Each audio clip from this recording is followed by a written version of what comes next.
This conference will now be recorded. Okay, you will get two sets of recording. Okay, one in Tamil language and the other one in English language. So whoever has enrolled for the session, you should now have access to the material via the Google Drive. And if you go to one of the Google Drive, for example, I'll show you how it looks like from the previous batch. So this is the previous batch, right? So I'll store all the materials. I'll keep all the contents like the lab materials, or not this one. One second, this is previous one. Okay, let me show the November one. Yeah. So if I go inside the exam dumps, you'll see exam materials for A's at 900, 104, A's at 500, and all the different examinations.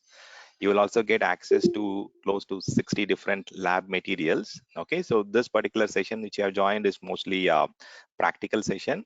You will get to see things in a practical approach. And once you are done with the session, you can go and follow these lab materials to enhance your skills by doing the practice. Okay, you will get access to this. You should have already got access to these materials by now. Okay, and you'll also get access to the session notes. I'll give you access on what are the different contents that we are covering, and you'll get access to the day-wise recorded materials. Okay, so like day 1, day 2, and you'll have all the 22 days session. No, I mean, I'm not sharing the link actually. So if you have enrolled for the session, you should have already provided me the Gmail address, and through which you should have already got access to all these materials. So you should have two sets of material, one for a complete Tamil package and the other one for other one in English. Okay. So if you have enrolled for the session, you should have already got that by now. Okay. If you have not got it, just let me know in a private chat, or you can send a private note in a WhatsApp. I'll enable this afternoon. Okay, so any questions from anyone on these materials? These materials are are lifetime access. Okay, and every 6 months I'll give you access to the updated materials. Maybe every 6 months I can change the content aligned to the new features and functionalities released from the cloud provider, and you'll get access to the new set of materials every 6 months. Okay, so this is the lifetime access you will have to the exam materials, training, recording, notes, reference, ebook, and lab materials. Okay, and this specific course which you have joined will be primarily focused on few examinations. So A is at 900 is the foundation. So we'll start with the basic fundamentals stuff in the very first month, and we'll continue to discuss on A is at 104, which is more towards implementing Microsoft Azure solution, and this is more for the cloud operations engineer from an administrator standpoint. This is an equivalent to a system administrator in traditional IT, where in cloud we call it as cloud operations or cloud ops team. So this examination is more appropriate for the cloud operations engineer. And we'll also focus on an exam called AZ 700, which is not listed here, but that is more towards implementing network solution. So setting up a landing zone, setting up a proper network environment in cloud is equally important. So that is where the security and the stability relies upon. So we have to create a environment, network environment, which is very secure and stable.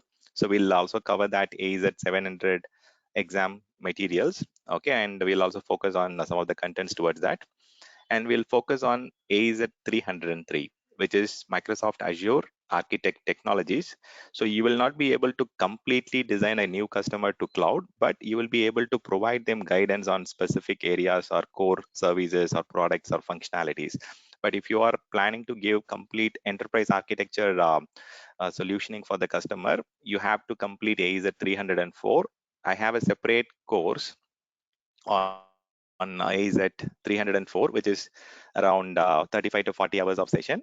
So this session which I have joined is a 90 hours course material, where we will be focusing on AZ 900. We'll be focusing on AZ, one second guys, we'll be focusing on AZ 900, AZ 104, AZ 303, and AZ 700. These are the 4 exams you will be able to appear after completing this course. Okay, and in general, okay, Microsoft recommends to give ample time to complete the certification. See, as per Microsoft recommendation, they are asking you to work for 2 years in cloud technology and then appear for associate level certifications, which is nothing but administrator certification in Microsoft Azure. But I would say like 2 to 3 months of dedicated focus and practice should be enough. And you also got some exam preparation materials and dumps to refer, so you can appear in 2 or 3 months. Okay, but the fundamental, the foundation exam is very easy to start. Okay, this is more about what is cloud, what are the different products and services that they offer, what are the different tool sets that they offer to manage the cloud platform. So this is very fundamental. And you can also appear an online session directly from Microsoft. It is just a 4-hour session, 2 hours each on 2 days. I'll provide you the link. You can appear for the direct Microsoft fundamental training, and post which you'll be able to complete this exam. This is a very basic exam, and everyone should be able to do that. And I would recommend everyone to get strong on the foundation. Even though this is very preliminary basic exam, I would recommend everyone to appear for this exam. This exam is free for everyone. I'll help you with how to get the examination for free. Okay, I'll guide you how to do that. And these exams, the solution architect expert level certification, in general, Microsoft recommends you to work for 2 to 5 years with deep technical experience and then appear for this exam.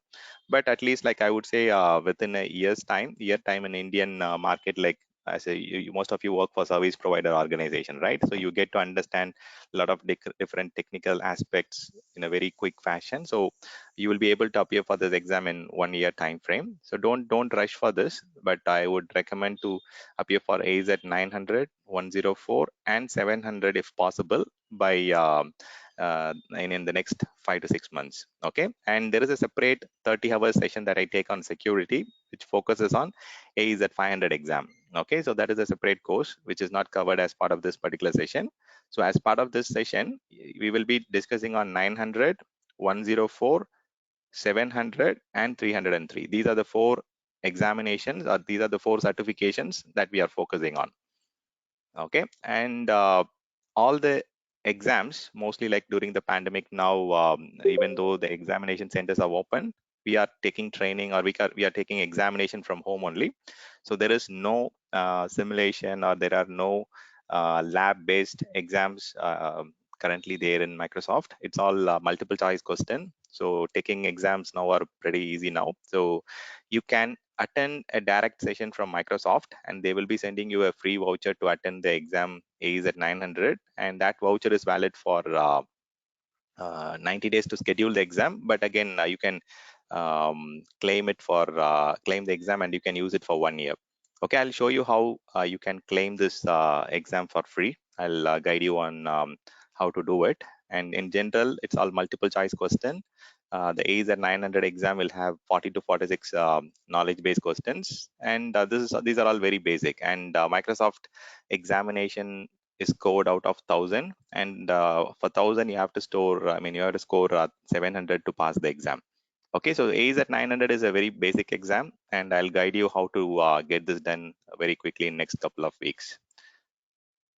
Okay, so these are some of the lab materials that we have got in the Google Drive. So you should have already got access to these materials. Okay, and you can also practice once we complete the relevant practical sessions. Okay, so let me give you the important view on the session material. Okay, I think most of you have got all the schedule details, right? So these are the contents that you are going to cover on a day wise. And you can see I have mentioned something on bracket here. So T refers to theory, and the P refers to practical sessions. So first 2 day sessions, it's mostly a theoretical session. I want to get the foundation strong. The first day we'll be discussing more about what is cloud and advantages, disadvantages, characteristics. The second day we will discuss about why we need to choose Azure, why Azure is being adopted quickly in the market. We will compare Azure with other cloud providers, and we'll discuss more about how Azure is geographically present. Okay, so first 2 day sessions are more basic and towards AZ 900 exam. And moving further, we will be discussing on AZ 104, 700 related exams. So if you look at the color code here, so these topics are more relevant to AZ 900 exam, and the blue ones are more related to 104 and 700, and the purple ones are related to AZ 303 examination. Okay, so we are going to stay connected for next 10 weeks, or at least next 10 to 11 weeks. Okay, so the session will run for at least 2.5 months from now, and the sessions will be on every weekend morning India time. So it will be 9 to 12:15. We'll have a break in between at maybe 10:30. Okay, it will be for 15 minutes. Okay, and as I said earlier, you will get access to both English and Tamil session recording. Now we are in a live session. This session will be recorded. This is already getting recorded, and you will get the session recording via the Google Drive. Okay, and you can also take you can come for a retake if in case needed. For example, you are not able to continue because of some specific reasons, personal official reason, you can definitely attend my next session. Okay, so you don't have to worry about that too much. Okay, I'll enable that option for you. Okay, so these are the other trainings that I conduct: AWS, GCP, OpenShift, Terraform, Kubernetes, and DevOps. Okay, but I'll give you more details later, but we'll focus more on the Azure training now. So any questions from anyone on the session material, schedule, any doubts on the contents that you are going to get access?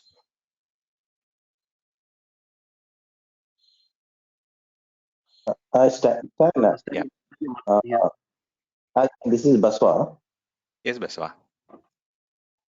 Stan, I think you added my ID over there, right? I mean, I can see the all the info in Drive, right? Correct. And the schedule and all everything, the lab material. Okay, I'm not sure what you're referring to, but yeah, you will get access to the session material. Yes. Yeah, because I was informed a little late, right? That's why I was just confirming. Yeah, No issues, no issues. If you have given me the email address, you should have got access to that yeah, by now. Yeah. Okay, yeah, I okay. have Yeah. given it. Yeah, Yeah, you thank can you, check thank your you. Gmail address, and you should have an Sure, email sure, with the link. Yeah. So let me sure. reshare Thank my you. screen. I know I have stopped my sharing. Okay, I'm just typing out Sir, something. excuse me. Sir, Yeah. excuse me. I've got one doubt. Balaji. Yes, yes. Sir, the content is all clear, sir. The modules are clear. Yes, Will, Balaji. will we get any certification from you, sir? Apart from AZ 700 or that we have completed the course in. So, Balaji, A is at 900. It's free for everyone. Okay. So, either you are employed in a corporate, or you are a personal, you are currently doing college or whatever. So, this exam is free for everyone. So, you need to attend a fundamental event. I'll give you the link on to attend this fundamental event from Microsoft directly. Okay. So, it's a 4-hour session. You can attend during that particular schedule from Microsoft. Once you attend this online session from Microsoft directly, they will send you the voucher or an email confirmation about your attendance. Okay, post you attend the session, you'll get a email confirmation, and with that email address, you will be able to appear for this AZ 900 exam for free. Okay, this exam is for free of cost for everyone, and the other exams, AZ 104, AZ 700, A is at 303. These are the examinations which we are focusing in this session, right? This is free for all the employees who are working for MNCs and corporate. I'll show you how to get this exam for free, how to claim this exam for free if you're already working for a service provider organization like IBM or TCS or Wipro or whatever organization. It can be a service provider organization. It can be a MNC also, like Volvo or Mercedes, or it can be Nestle. So if you're working for any corporate organization, even these exams are free of cost.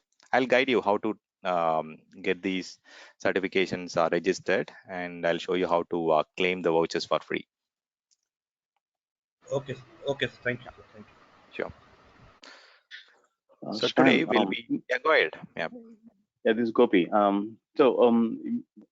will get exam dump as well for Yeah, so 303. I'm not sure when you joined Gopi, so I showed you, right? So if you go inside the Google Drive, which I've given you access, so you will you will get access to all the different exam materials. So A is at 303, 304, A is at 900, A is at 104. All the latest exam dumps will be available through the Google Drive. So you should have Got it. access if you have given me the email address already. Thanks, John. Yeah, sure. Sorry, I just joined now. Where Yeah. should I give the mail ID? Who is that? Speak 1 minute. Let My me name is see. Bob. Oh, Babu. Yes, Babu. I'll connect with you, Babu. Okay. So if you have not got access, just ping me privately in WhatsApp group, or I mean WhatsApp chat. I'll give you the details. Okay, thank you. Yeah, sure. So today we'll be focusing on the cloud specific discussions. Okay, we will define cloud. We'll start with the very basic. What are the different advantages, benefits we get out of cloud? And we'll discuss this different service model in cloud, deployment model, characteristics, disadvantages. And we will also understand how the cloud market is currently and which service provider is doing at what level in the current cloud market. So we'll also get to discuss that.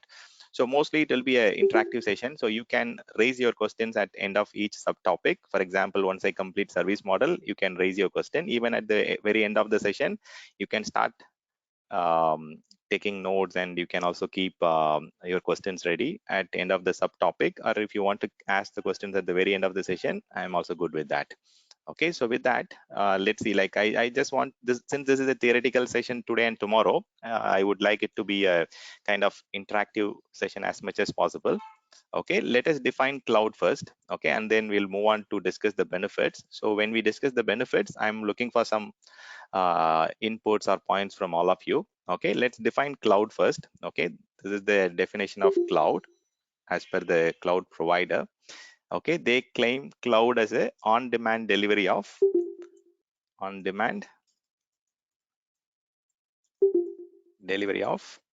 any IT related infrastructure application via cloud services platform through internet with pay as you go pricing model. Okay, and many of you might have started looking at this as a very complex one. It's not very complex. Let's understand how things work here. Okay, see, for example, when you're planning to purchase a house, okay, you have two options. I don't know, when you're planning to stay in a particular location, you have two options, right? You can go and purchase a house, or you can go and rent a house, or you can also go and buy a flat rather than an individual house. There are multiple options that you get if you want to go and stay in a particular location. Similarly here, cloud is more about renting the resources rather than owning the resources. We are not going to own any infrastructure here. Rather, we are going to rent the resources, use it as much as possible. It's like a car lease. Okay, you can use it, you can utilize it to the fullest, and if you don't need it, you can return it to the provider. Okay, it's more about renting the resources rather than buying the resources. And for example, if you are a uh, person who is starting a new business, okay, what you have to do is you have to uh, locate a particular real estate. You have to go and find out a place to build the data center or the server room. You have to kind of purchase the equipment. You have to do a lot of capital expenditure. You have to do a lot of upfront investment before you start the business. Okay, that is how the business model was before in IT, before cloud was formed. Okay, before cloud came into picture, everyone was spending too much of capital expenditure, and then they have started building their own data centers, or they have started their server rooms, and they have started hosting their application. But now after this cloud has come, you can go and ask for any resources. If you want two servers, or if you want 100 TB of storage, or if you want a specific email solution, or if you want a specific application as a service, you all get that ready-made now. So days have changed. You are getting everything online as a product, as a ready-made service, right? Including the data center is now available as a service. You can go and purchase a specific space in a particular data center, and you can start running services. So a lot of things have evolved, and after the cloud, so you can get your services on demand. Okay, so that is what we are talking about here. So the very first point here is on demand delivery. If you want 10 GB of capacity to store your data, you get it immediately. Within the next couple of minutes, you get space from Google Drive, or you get space from Azure Blob Storage or whatever provider is of your choice, you can go and get that particular storage space within matter of 2 minutes. That is where you are getting the cloud service. Okay, so we are renting resources instead of buying resources or owning resources. For example, earlier, if you want to store resources, what you have to do, you have to go and purchase a hard disk, you have to invest money before you can use that. But nowadays have changed. You have internet connection, you can store a lot of data online and you can access it from anywhere. So if you are having a physical hard disk, you have to take it to every location wherever you are traveling. But now, if you are putting it in cloud, you can access it from anywhere, from anytime, right? So anytime, anywhere access is again a very big advantage, right? So anywhere, anytime, you can access it. And you are understanding the difference between renting resources and buying resources, right? So renting means you are not going to do any upfront investment. There is no upfront investment. For example, you are not buying the server, you are not buying the hard disk, you are not buying a particular desktop model to run the application, but you are going and doing a kind of renting. And after renting the resources, you start running your application. So let me just say, instead of running the services on your own hardware, you are running the services on someone else's hardware. Okay, that is what cloud is all about. Okay, but don't worry about the security at the beginning itself. I'll help you with how security works and how we can keep things encrypted and how we can control the access to the resources. But now cloud is all about renting. Okay, see, let me just take a couple of examples here, okay, so that you get to understand a couple of important challenges that we had earlier and how we have fixed it. Okay, before the cloud came into picture, so if, for example, if you are a person, you want to start an online shopping application or online travel application, so you have got only one option. So you have to go and procure the infrastructure. When I say procure the infrastructure, you need a server to run the application, you need backend storage to store the content, and also you need some networking equipments to get that particular application connected to your end customers. So you need to spend money on all three components: compute, network, and storage before you can start it. And again, many of the people will think that they will be definitely no one starts the business thinking that they might not be successful, right? Always people are like they are planning their business that they would be successful, right? No one want to fail in their business. So what they will do is they will procure the infrastructure to suit the maximum load. They will think they will have 1,000 customers at the end of the year. So you cannot go and size the system for 10 users who will be on day one. Okay, they have to procure the infrastructure thinking about the next 1 year or 2 years. So they have to understand their roadmap, or they have to forecast, and they will be investing money on a particular infrastructure that is needed for the next 1 year or 2 year time frame. So they will also have to be prepared if there is a sudden increase in load. You might do some advertisement stating that you have got this offer, that offer, to attract some customers. So there might be 1,000 users connecting at the same time. So before the cloud came into picture, so you have to invest money on getting the compute hardware and storage, network, all those things. So, and also you have to plan according to meet the holiday and weekend high peak increase in workload, or there might be some sudden spike. So before cloud, we have to invest in infrastructure. You cannot go and start running a particular service without investing in a particular so there is a capital expenditure, so we call it as capex. Okay, so capital expenditure, we call it as capex in short. Capex means we are investing on infrastructure before we start the business. Either it is a online travel app or online shopping application or whatever is of your business interest. So you will have to go and invest money before cloud came into picture. But now we don't have to invest anything. You go and get the storage space, compute space, network space on the fly, on demand, on the demand. So you if you want 3 servers, you can get those 3 servers or 3 virtual machines in a matter of 5 minutes. Okay, it's like now things have changed. Now things have evolved. Now it's very agile. You get things very quickly.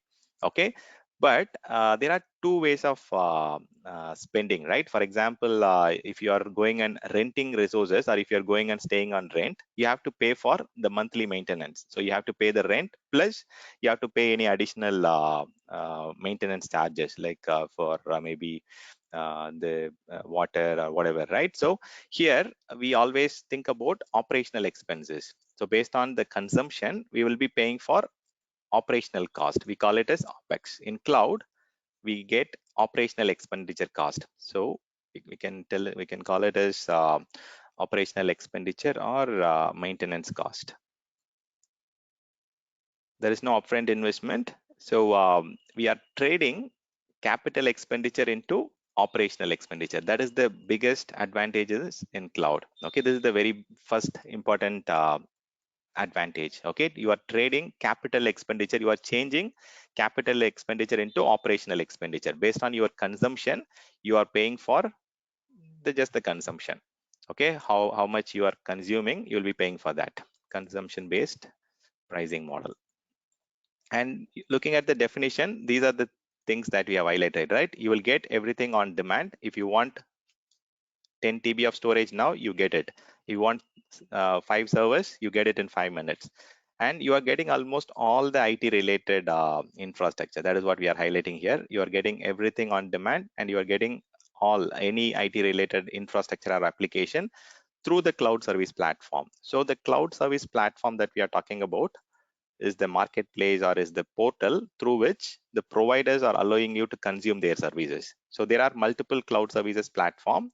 Okay, the most used is AWS, but still Microsoft Azure is on second place. But I'll list down Azure because we are studying Azure now, and we have got Amazon's web services. This is again a cloud platform, and we have got the third cloud platform, which is more predominantly used, is GCP, Google Cloud Platform. So these are the top three cloud service platform through which we are consuming the services and products that we need. Okay, and we are accessing it through internet. Nothing is in our data center. Okay, so we are accessing it from the cloud provider's data center. So we are having high reliability, or we have a high reliance on the internet. So if internet, if there is an issue with network or internet, then there is a big challenge. But we are accessing all the resources through internet. If you have internet access from anywhere, for example at your home or at your office, or wherever you are traveling, if you have internet access, you should be able to access all the resources. And as I highlighted, all these things are pay as you go pricing model. Okay, we don't have to invest anything upfront. So based on our consumption, it's like a electricity, it's like a utility model. So every month you are getting electricity bill, and you are paying for the consumption that you have made on the meter, right? So everything is metered in the cloud, and you pay based on the consumption. So it's a consumption based pricing model. So this is the definition. Okay, it's very simple. So you are getting on demand delivery. You can ask for storage or compute or database or whatever you want. You get it on demand. It's immediately delivered. And one second. So yeah, you get it on demand, and you are getting it through the cloud services platform. So we are going to study about Microsoft Azure. This is one of the cloud services platform through which we are accessing the products and features. And everything is on the cloud providers data center. So we have to access it through the internet, and we will be paying it based on our consumption. So whatever we are consuming every month, we have to pay at the end of the month. Or you can also go for different consumption model. I'll give you the details about different consumption model that is available. Okay, so here these cloud services platform or public cloud platform. So we have to access it from the internet. This is open for every single the general public. Okay, so anyone who has got a legitimate ID and legitimate validation proofs to create an account, they can create and run services on public cloud. It's open for every general public, and we are accessing it through the internet. Okay, so what are the other advantages you feel cloud has got, and why you want to study cloud? And so many of you might have got some at least very basic idea, right? I'm going to list maybe another 20-30 points, but before that, I'm trying to understand, listen from you, what are the different advantages that you see in cloud? Let me hear from you guys. You're accessing the data from anywhere. That's the Yeah, easy so we way. are able to access it, right? So anytime access is what we talked about. Yeah, that is true. Accessing is very easy, but we have a dependency on internet, right? So accessing is made simple. Okay, what else? So you just need a browser, right? If you have a browser, yeah. No downtime. No, it's not the case. Okay, see, when you're talking about availability or SLA, you cannot claim no downtime. Okay, maybe you can say less downtime. Okay, see, even in December month, there was two major outages in Amazon Web Services platform for which lasted for 24 hours. Okay, close to 24 hours. There was even data loss as part of the outage. So there are less downtime, but you can plan for 100% availability, but there needs to be a lot of design and thought process to achieve that. Okay, so you can achieve high availability, there is less downtime, that is true, but you need to design in such a way to achieve that high availability. Okay, so more uptime is possible. You cannot say less downtime. Instead, you can have more availability or more uptime. Yeah, good. What else? We can Stan, able to usability, Stan. For new builds. scalability. Scalability, right? So scalability, many people have got different understanding to scalability. So scalability is scaling up based on your business trend. For example, today you might have 5 TB of usage. Tomorrow you might need 10 terabyte. Day after tomorrow you might need 100 terabyte, and the other day you might need only 50 TB. So you can scale up and down in terms of storage or compute or whatever capacity. So that level of flexibility is there. So you can scale your resources based on the market trend. So if you want 10 servers today to cater the workload requirements, you can have 10 servers. Tomorrow, if you need only 5 servers because it is a weekend, you can reduce the workload so that you can save cost on the computing aspect. Correct. So the agility is very high. So Bala is mentioning that there is a less time to create the resources. For creating, agility is about speed, right? So you can create servers or you can create storage space in 2 minutes or 5 minutes. Okay, you can create resources in quick time. Okay, it takes only 5 minutes to create a virtual machine. It takes only 2 minutes to provision 10 terabytes of storage. So it is very quick. So agility is there. What else? Free from hardware maintenance. Yeah, that is very true. So if you are maintaining your own data center, see, for example, here we are talking about renting resources. So as a person who has rented a resource or who are staying in a flat, you don't have to worry about the what we call you have to pay for it, but you need not do the maintenance. You can outsource the maintenance activity. So here when we talk about maintenance, so everything is a IT hardware, right? Everything is a electronic item, so everything will fail one day. Okay, you have to be prepared for the failure. Okay, either it is a storage or is it a disk, it's a server, it's a network component, everything will have some time, right? So it might fail now and then, but some services might be available. So if you have planned for it in such a way that one storage failure or one server failure is not going to impact your availability, then it's all like depends on your design. But here we are talking about maintenance. When I say maintenance, so you have to patch your server hardware, you have to update the firmware, you have to um, update the network hardware. Okay, so there are a lot of maintenance. You have to update your storage. So in terms of firmware upgrade or driver upgrade, there is a lot of work that we need to do in order to keep the devices up to date with the security features or the hot fixes. So you have to maintain the hardware. Okay, so you need a lot of maintenance activities in your data center. So all the maintenance activity in your data center is a shared cost in cloud. So they will be charging you, but you need not pay for the complete maintenance cost. Instead, there will be thousands of customer utilizing the same data center. So it will be a shared cost for you. Okay, it will be a shared maintenance cost. The maintenance charges are very less. So you don't have to spend money on upgrading the hardware, patching the hardware, maintaining the availability of the hardware in the data center. So everything will be taken care by the service provider. So service provider will take care of the maintenance activity. So service provider in this case is Microsoft. So Microsoft will take care of maintaining the data center. Okay, what else? Security. Yeah, security is actually a kind of yes and no, but yeah, security is definitely high. Okay, we have got around 6 levels of depth. When I say 6 levels of depth, in order to access a particular server hardware in a Microsoft data center or in an Amazon data center or a Google data center, you have to go through multiple levels of security checks.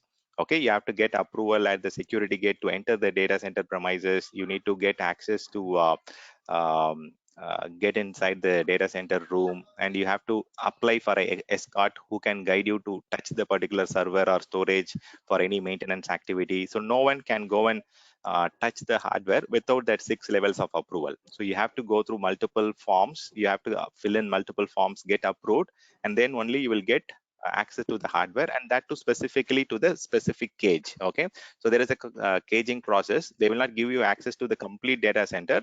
Instead, they will give you access to the specific server or storage which has failed, and you can go and replace that failed part. Either it is a disk or a network card or whatever it is.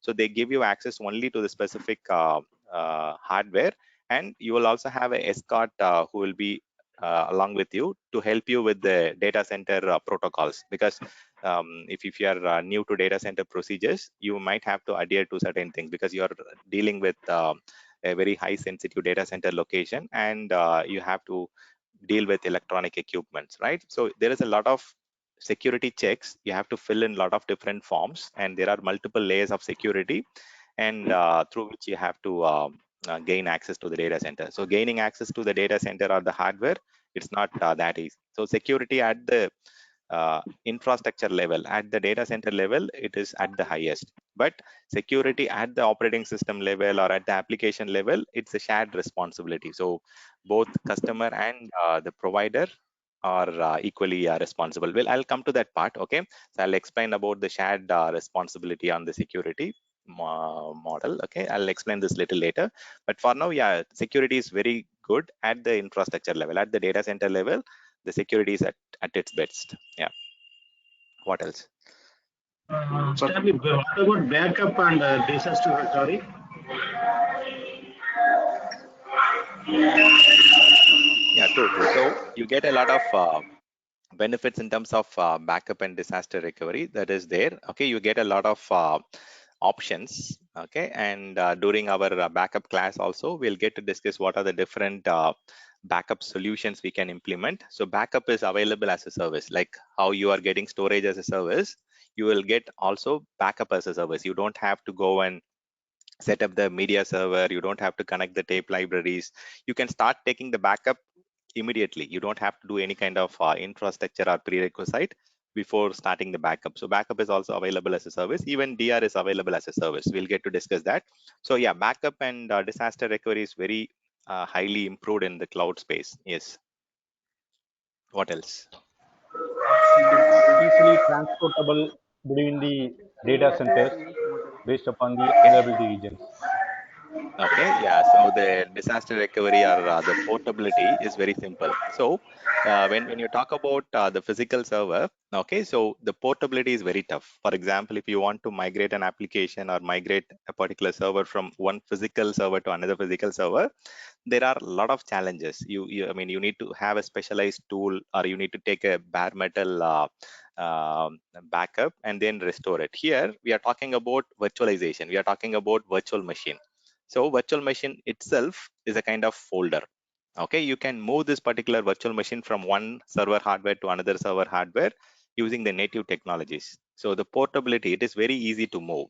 But this easy to move, easy to migrate, or whatever these functionalities which Bala highlighted, they all come from the virtualization platform. So you are actually using running your services on a virtualization platform, but different provider uses different virtualization technologies, and based on the maturity level, the features and functionalities will be available. For example, if you want to understand the different virtualization technology that is being used, if you go for Amazon Web Services, they have been using customized Zen as the hypervisor, or for the virtualization, they have been using this product, and they also support KVM. They also support their own Amazon Nitro hypervisor. They also have VMware hypervisor also on AWS. when it comes to Microsoft, they also support VMware on Microsoft Azure, but they predominantly use Hyper-V as their base virtualization platform. So some of the features that we are talking about, easy to migrate, easy to move, all these functionalities come from the virtualization layer. Okay, don't get too much carried away with this point, but yeah, so a lot of advantages in the cloud is because of virtualization. If virtualization was a failure, then cloud might not have got to the success where we are now. Okay, so virtualization success definitely helped um, cloud to become more successful, right? So yeah, so that is true. It's easy to migrate, it is easy to move. We'll talk about the portability part shortly. Okay, it's even easy to move, it's easy to back up also. See, for example, you can take a template, or you can clone it, you can create a template very easily. So a lot of advantages are there. All these advantages come from virtualization technology, like either Hyper-V or VMware or whatever products that is used in the cloud space, right? So yeah, what else? Any Stan, other? Nandu here, Stan. Yes, Nando. Stan, we will be getting used to the latest and greatest softwares available in the market. That is in very quickly manner that we can get it from the cloud. Correct. So yeah, that is true. So see, in the cloud, the advantage is that you have something called marketplace. So everyone, either it is IBM or any competitor, okay, they can come and sell their own product in Microsoft Marketplace. Even the same applicable for AWS Marketplace. So all the softwares, all the applications are available as a service, or it is available ready-made in the marketplace. You get latest version available. Okay.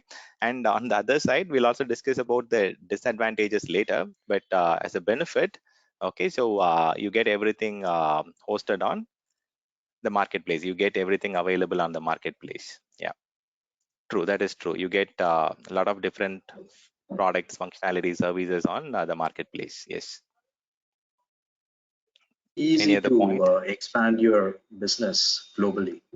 Very good. Yeah. So when we talk about market expansion, see, for example, you are doing good in one location, India, and you want to expand your business in some other locations like Singapore or Malaysia or whatever region. See, cloud has got a kind of vast presence. For example, Microsoft as an organization, they've got their data center presence in more than 100 countries. Similarly, AWS has got their presence in more than 150 countries, which means you can expand your business very quickly. So you don't have to go and spend time in looking at the data center or purchasing, setting up a data center. You don't have to worry about it. Okay, so you can expand your business very quickly. So we call it as going global. Okay, so going global with your business, it's very quick because the providers like Amazon, Microsoft, they have already created their data centers in all the major locations.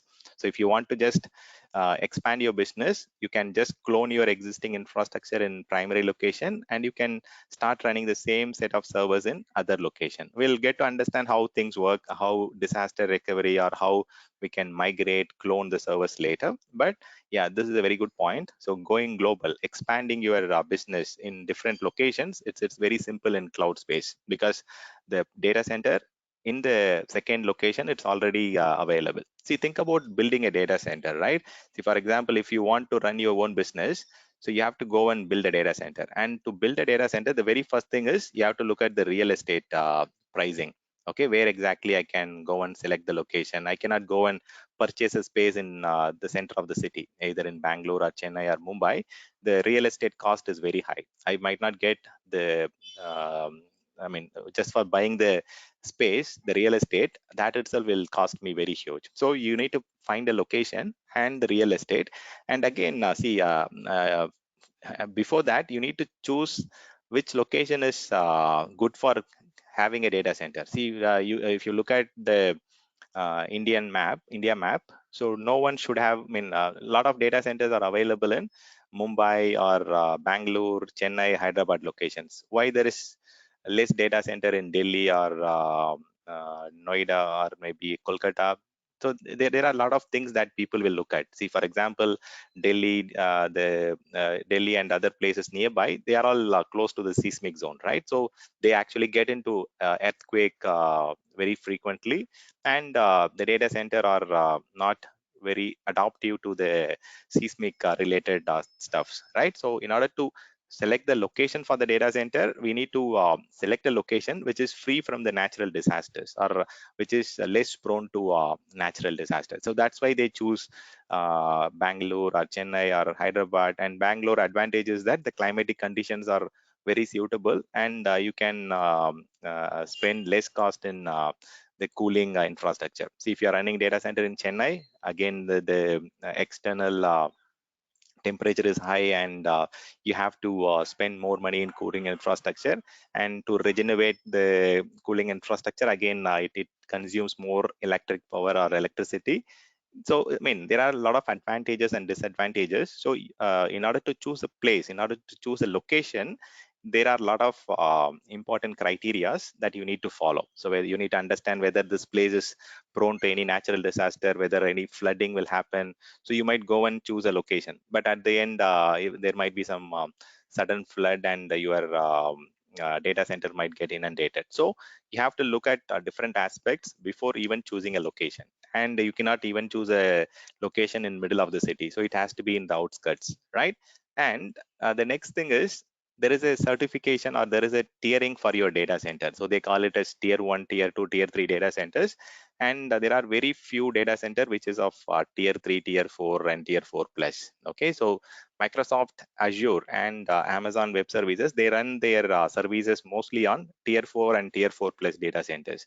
So which means tier 4 and tier 4 plus are very high range data center, are highly capable data centers in terms of availability. So don't compare it with your storage tiering. Storage tiering is just quite opposite of this. Okay, so where the tier 1 might be a higher category, but here tier 4, tier 4 plus, they are all good categories when it comes to data center. So in India, there are very few data center which are actually tier 4, or I would say tier 3 plus. Okay, let me just, if you want to understand how the data center looks like, and if you want to kind of understand what are the different components that makes up the data center, and if you want to have a touring of the data center, so you can go and schedule your data center tour. Okay, so if you want to visit a particular data center and understand how they are maintaining zero downtime record, how they are rated for, okay, and how much space and how the cooling infrastructure is, you can go and visit any ControlX data center nearby, okay, by filling the form. Or else you can just look at the ControlX portal here and understand how the interconnection work, and what are the different locations, what are the different certifications they have got, how many tie-ups they have got with different environment. So this will help you to get your understanding better in terms of data center. So when you have a rated 4 data center, which is a highly rated data center, see, Asia's largest rated 4 data center is ControlX. Similarly, there are multiple data center from SIFI, Reliance, and so on, but ControlX is the biggest data center in Asian market, and we have got 3 to 4 data centers in India. Okay, and if you want to have a data center tour, virtual tour, you can also just click on this and watch the video. But if you want to have a physical tour, that is also available as for your company. If you want to go and visit a particular data center, you can fill in the form, and they will get you up, give you approval, and you can go and visit it. Okay, so you can get to understand more from this particular portal. Okay, and none of the other providers, they give you tier 4. Okay, so tier 4 or rated 4 data centers are highly available data center. Okay, so majority of the data centers that we are running services from Microsoft, they are all rated 4 or rated 4 plus. So which means I can give you one more dimension of it. So when we go and rate a particular data center as tier 4 or tier 3 or whatever, so when it comes to network, for example, so you will have at least 3 connections from 3 different service provider. Okay, from Airtel, Reliance, and different providers based on the regional presence. And similarly, when you're talking about electricity, you will not have one single point of failure. You will get nuclear power, raw power, solar power, wind power, generators, battery backup, all those things. So you'll have multiple layers of protection. Okay, so when it comes to electricity, you'll get the raw electricity from the government. You can also have nuclear power source, you can have solar, you can have wind, you can also have Adani power source, which is again in India it is considered as a separate power source. Okay, so you can have multiple sources of power, so that if there is some issue with the raw power, you can run your data center with solar or wind or different sources of energy. But other than these options, you will also have generator backups and battery backups. This is mainly to bring your servers gracefully down. Okay, so battery backup and generator backups cannot allow your business to run for a longer time, but it will help you to bring your services or application gracefully. You can bring your low critical servers or test servers first, and so that you can continue to run your mission critical application for some time, and you can bring your low critical servers or less critical servers, then medium critical, and then at the last you can bring down the mission critical application. So this generators and battery backups are useful for bringing the services gracefully, and you can continue to run your critical services for more time. So that is the use case for generators and battery. But what I'm talking about here is the different sources of energy, different sources of electrical power. And similarly, if you talk about cooling, they might be using a Japanese cooling technology called Kyoto cooling, which is the mostly used in the data center side. Controllers, SIFI, everyone uses the Kyoto cooling technology. So based on these multiple levels of protection in terms of network, electricity, cooling, security, you'll have 6 layers of protection. So all these account for the rating of the data center. If you have more protection in terms of electricity, network, security, cooling, and all those things, the data center will be rated high. See, if you look at the controlless data center, they are having a very high rating, right? 99.995. And that level of SLA is the best in the industry. Okay, so they give you the maximum uptime. You cannot say no downtime, but there is downtime, less downtime, and you get maximum uptime here. And also you get N+1 cooling system redundancy here for better temperature management. Even the primary cooling goes down, they also have other option to have the data center environment in a optimized cooling way. Okay, so they also have N+N uninterruptible UPS. So just go and go through the video, watch the video. You will get to understand how things work in the data center. Even you can visit the nearest data center in Bengaluru or Hyderabad by applying the form there. Okay, so just running and building a data center, it's not very easy. Okay, so it starts from choosing the location, real estate. We need to enable different layers of protection. We have to have surveillance cameras. We have to have multiple what do you call mechanisms to protect your data center, and you have to deploy a lot of manpower, right? So maintain your data center. So for escorting, for security, for replacing the power, or to look at the cooling infrastructure, so to do all the maintenance work, we need to deploy a lot of manpower there. So there is a lot of investment in running a data center. Here we are not at all spending time in setting up the data center. We are just going and creating the services. We are going and procuring the server or procuring the storage right away. See, many people might have got access to Google Drive, right, or Google Mail. So you have not done anything to get that particular storage space. You have not procured the physical storage, or you have not procured the physical server to run your services. You have just went ahead and created an ID. You paid whatever the amount that you are consuming. Based on your consumption, you're paying for that. So that is what in the chat also Abhijit has highlighted, right? So pay as per use. So based on your consumption, you're paying for it. So any other important point you would like to highlight?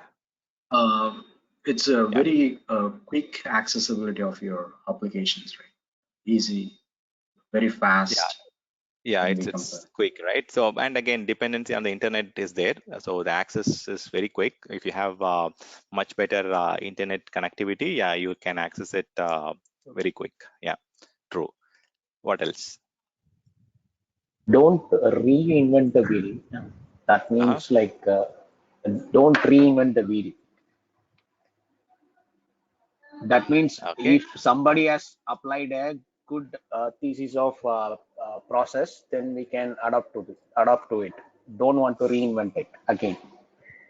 Yeah. So if someone has adopted a particular best practice scenario or well architected framework, so we can go and utilize that. You can reuse that, and so you have a lot of options to take guidance, advice from the provider. So either it is Microsoft or Amazon. So they are all your trusted advisor. They have got a lot of experience in giving you the right advice to maintain the highest level of availability and scalability and so on, right? So you get to reuse a lot of existing framework and processes. Yeah, that is true. Yeah.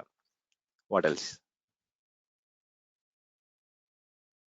And as I said earlier, we are using shared infrastructure here. Okay, so when you go and rent, I mean, if you're going and staying in a flat system, and if you're going and living in an independent house, you know the difference, right? I don't have to explain you too much about that. So the maintenance cost is again shared cost there. But if you're owning your house, you have to spend from your hand completely for any maintenance work, right? So that is how it is different. If you're owning your own data center, you have to invest in upgrading your server, upgrading your storage, repairing the hardware, maintaining the hardware, doing the patching, firmware upgrade, any additional manpower needed. You have to spend money from your pocket. But if it is a flat or a renting concept, you can share the cost actually here. So it's a shared cost. If you're going for shared infrastructure, the maintenance costs are shared between multiple consumers or multiple tenants.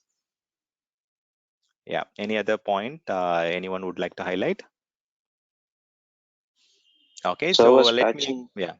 yeah, that is true. So maintenance, majority of the things, it comes as a service for you. Okay, but when we talk about patching, there are two things, right? You highlighted server patching, that is true. The patching of the servers, the firmware upgrade on the network devices, storage devices, it is all taken care by the provider, true. And if you're talking about the virtual machine operating system, it's the customer, it's the consumer's responsibilities to do that. I'll come to that point little later. Yeah, but now let me complete few more points here. Okay, I'll add some points which I've missed, which we might have missed. No Yeah. restrictions, right? Mhm. Next is Can you expand or we can you can elaborate? expand, right? Expand our storage. I Okay, mean, okay. So if it is that is true. So see, a when it data comes to center, right? capacity, it's unlimited storage capacity. Yeah, Yep. you can keep on expanding. It's virtually unlimited, right? So if you want 10 petabytes tomorrow, you will get it. Yeah, it's virtually unlimited in terms of capacity. Either it is storage or compute or network. You can keep on increasing the load. Yeah, that is true. The scalability is very, very high, and expandability is very high. Yeah. Okay, so next one, I think we missed to talk about the time to market. We call it as TTM. Okay, so time to market, when you're talking about creating an application and giving it to an end customer, it takes at least 6 months to 1 year if it is an on-premises. You remember, right? So during the traditional days or before the cloud era, if you want to run an application and make it available to the end user, you have to procure the server, you need to procure this network, you need to procure the storage, and the business has to have the funding and they have to provide the approval. It takes at least 3 months to 6 months to deliver the server hardware or network infrastructure. And once it is available, you have to go and rack it, stack it, connect it. So there is a lot of time here. So procurement, approval process, delivery time, racking, stacking means putting it on the rack and connecting it with appropriate network. And you need to install the server hardware with all the necessary firmwares, drivers. So there is a lot of work that has to come. I mean, that has to be completed. You have to deploy the operating system, or you have to install the OS, then add the application on top of it, right? It takes at least 3 to 6 months if you want to run an application in the traditional data center. But in cloud, you can create a server within a span of 3 to 5 minutes. You get, instead of 6 months, you get servers in 6 minutes. So that's the level of speed, or that's the level of agility you get in cloud. Okay, there is a very high increased speed and agility. Okay, if you want to make your application available to the end customers, you can make it available the same day. Once your application code is ready, if you feel like your application code is ready and you can start doing a testing or deploying it and making it ready for the customer, you can do it in the same day. Okay, you don't have to wait for 6 months like your traditional days. Okay, here if you have the program ready or if you have the application ready, within the same day you can give it to the market, which means the end customer, the end consumer can start accessing it in the same day. That's the level of speed that you get from the cloud. So time to market is very high, and this is a multi-tenant model, right? So many customers are using it, so multiple tenants are occupying the data center. So it's a multi-tenancy. Security is definitely a challenge, but we'll talk about how we can overcome those challenges.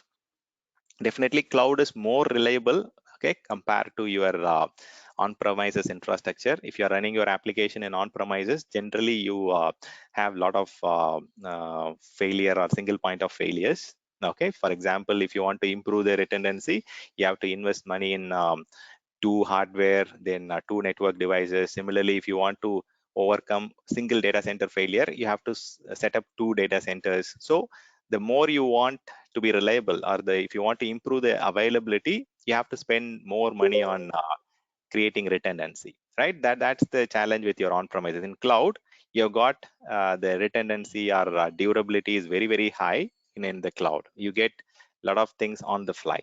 Okay, so let me expand one more thing here. So especially the scalability, some people get confused with the scalability option. Okay, so when it comes to scalability, okay, see if you are running an application in cloud, you can go and add more servers or add more virtual machine based on your need. Uh, Today if your application is being accessed by 10 users, you might be able to serve the load by one server. If you are having 100 users, you might need 3 servers or 4 servers. So you can scale out based on your market demand or market trend. If your services are being accessed by multiple users, you can add more servers and reduce it based on your customer usage. Okay, so this is called scaling out. You can add more servers, and if the consumption is very less during a weekend or during the off business hours, you can go and reduce the number of servers. So you can scale in, which means you can reduce the number of servers if it is not being utilized to the fullest. So based on your actual consumption, if you are using 10 servers today, you will have to pay for 10 servers today. If you are using only 5 servers the other day, you have to only pay for 5 servers the other day. So the scaling out and scaling in is auto scalable. So based on the customer's incoming request or based on the number of customers, you can automatically scale out and scale in the servers. For example, if the demand is increasing tomorrow, automatically you can write a one line metric to add more servers to cater more capacity. Similarly, if there is very less utilization, you can write a metric to reduce the servers automatically to reduce the cost. Okay, so this can be done in an automatic way. So scaling out and scaling in can be achieved using auto scalability. So auto scale is available in scaling out. Increasing the number of servers and decreasing the number of servers can be done automatically without downtime. Okay, so this is automatically increased and decreased based on the load, based on the market trend or user load, without downtime. That is the biggest advantage of auto scaling. And some people get confused with scaling up and down. So scaling up and down is different. So scaling up means we are adding more capacity to the existing server. For example, if you might have a server with 24 GB of memory, and tomorrow you need more capacity and you might have to add more resources to the server. Okay, to the hardware you will add more memory or more network card, or you will add more capacity to the storage to cater the requirement, right? That is scaling up. Okay, let me see what happened. Yeah, that is called scaling up. Okay, this might need downtime, or this might need time to take, reflect the changes based on your virtualization platform. If you're using VMware, this can be done with less downtime. But if you're using technologies like KVM or some other technologies, it might take more downtime also. See, people might have doubt when we can do scaling out, or when we might need to do scale up, right? So that is a good question actually. So let me quickly explain that. See, generally scale out is done for the workloads like web servers. See, for example, web servers, you can automatically add more servers, and you can clone it. You can take a snapshot and create more web servers, and increase and decrease. And the web servers are going to be very identical. And when it comes to licensing, it is not very complicated when it comes to licensing for web servers. But for example, if you're running your backend data on a database, you're storing your data on a backend database. So the database servers, you cannot add more servers and decrease more servers just because the licensing is very complicated. Okay, and if you talk about Oracle licensing, or if you're talking about Microsoft SQL licensing, they are licensed at the core level. They are licensed at the CPU level, which means if you are adding more servers, you might have to pay more cost for that. So in such cases, what design architects or solution architect will do is they will try and increase the memory and storage on the same server hardware, and try to reduce the licensing cost. Okay, and scaling up and scaling down, this is very optimal for database servers. Today, one of the changes scheduled and the change source is concerned to. Okay, I'm not sure if that is a question. Okay, I'll mute his line. Okay. So any questions on the scalability? So scalability can be done automatically on the scaling out and scaling in. So based on the customer workload requirements, the servers will be increased and decreased automatically. So I'll show you practically how this works, the auto scaling. And we can also increase and decrease, scale up and down the capacity. For example, increasing more memory on the server, increasing more storage on the server is called as scale up. If you are reducing the amount of memory or CPU or storage, we call it as scale down. Okay, that is the exact opposite of scale up. Actually, this is called vertical.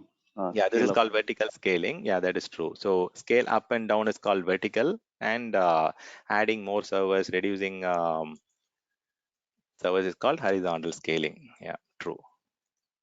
Stan, can we do this on the go, or do you need to power off the servers, so or need downtime? horizontal scaling can be done without downtime. Okay, no downtime needed. Without downtime, you can do horizontal scaling, scaling out and scaling in. But vertical scaling, it depends on the virtualization technology. If you're running on VMware or Hyper-V or KVM, based on the technology, some technology allows you to add additional network interfaces or add more memory without downtime. But in some cases, even the cloud instance family does not allow you to change. We'll get deeper into the discussion, but for vertical scaling, it is case to case. We might need downtime, or we might need downtime for certain changes. It is case to case actually.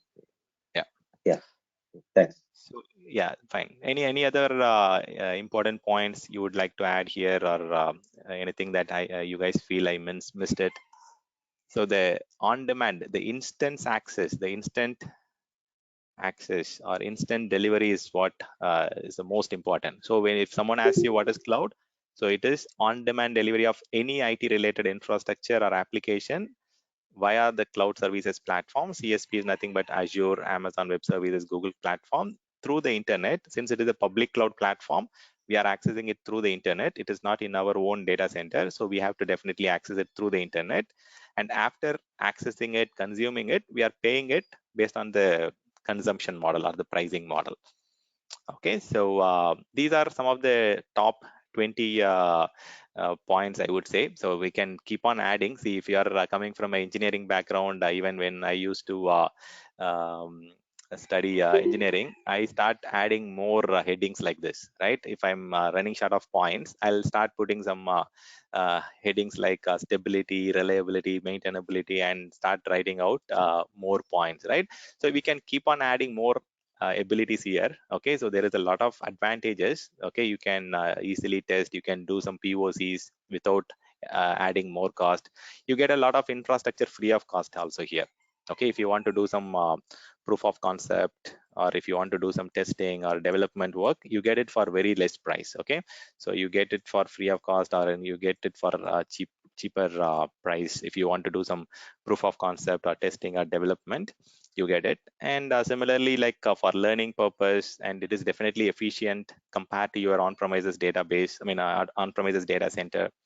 So there are a lot of advantages in terms of availability, fault tolerance, disaster recovery. We'll get to discuss that, but I've just highlighted few important points. So, okay, one important point that I missed is bring your own license. Okay, so if you have some unused license in your on-premises data center, for example, you have purchased some operating system license for your Microsoft or database licenses, you can bring your own license to the cloud. If you have some unused licenses that you have purchased for your own data center, you can you come and use that in the cloud platform. Okay, so bring your own license, that portability is there. Okay, other than that, the management, yeah, that is true. Okay, you get one single console to manage everything. So if you are a developer, or if you are an administrator, or if you are a finance admin, everyone will log into one centralized console. Okay, it's like single point of single, everything is managed via single pane of glass actually. So it's one console. Okay, everyone will be logging into the centralized console or single management console. What else? Okay, accuracy, speed, provisioning. Okay.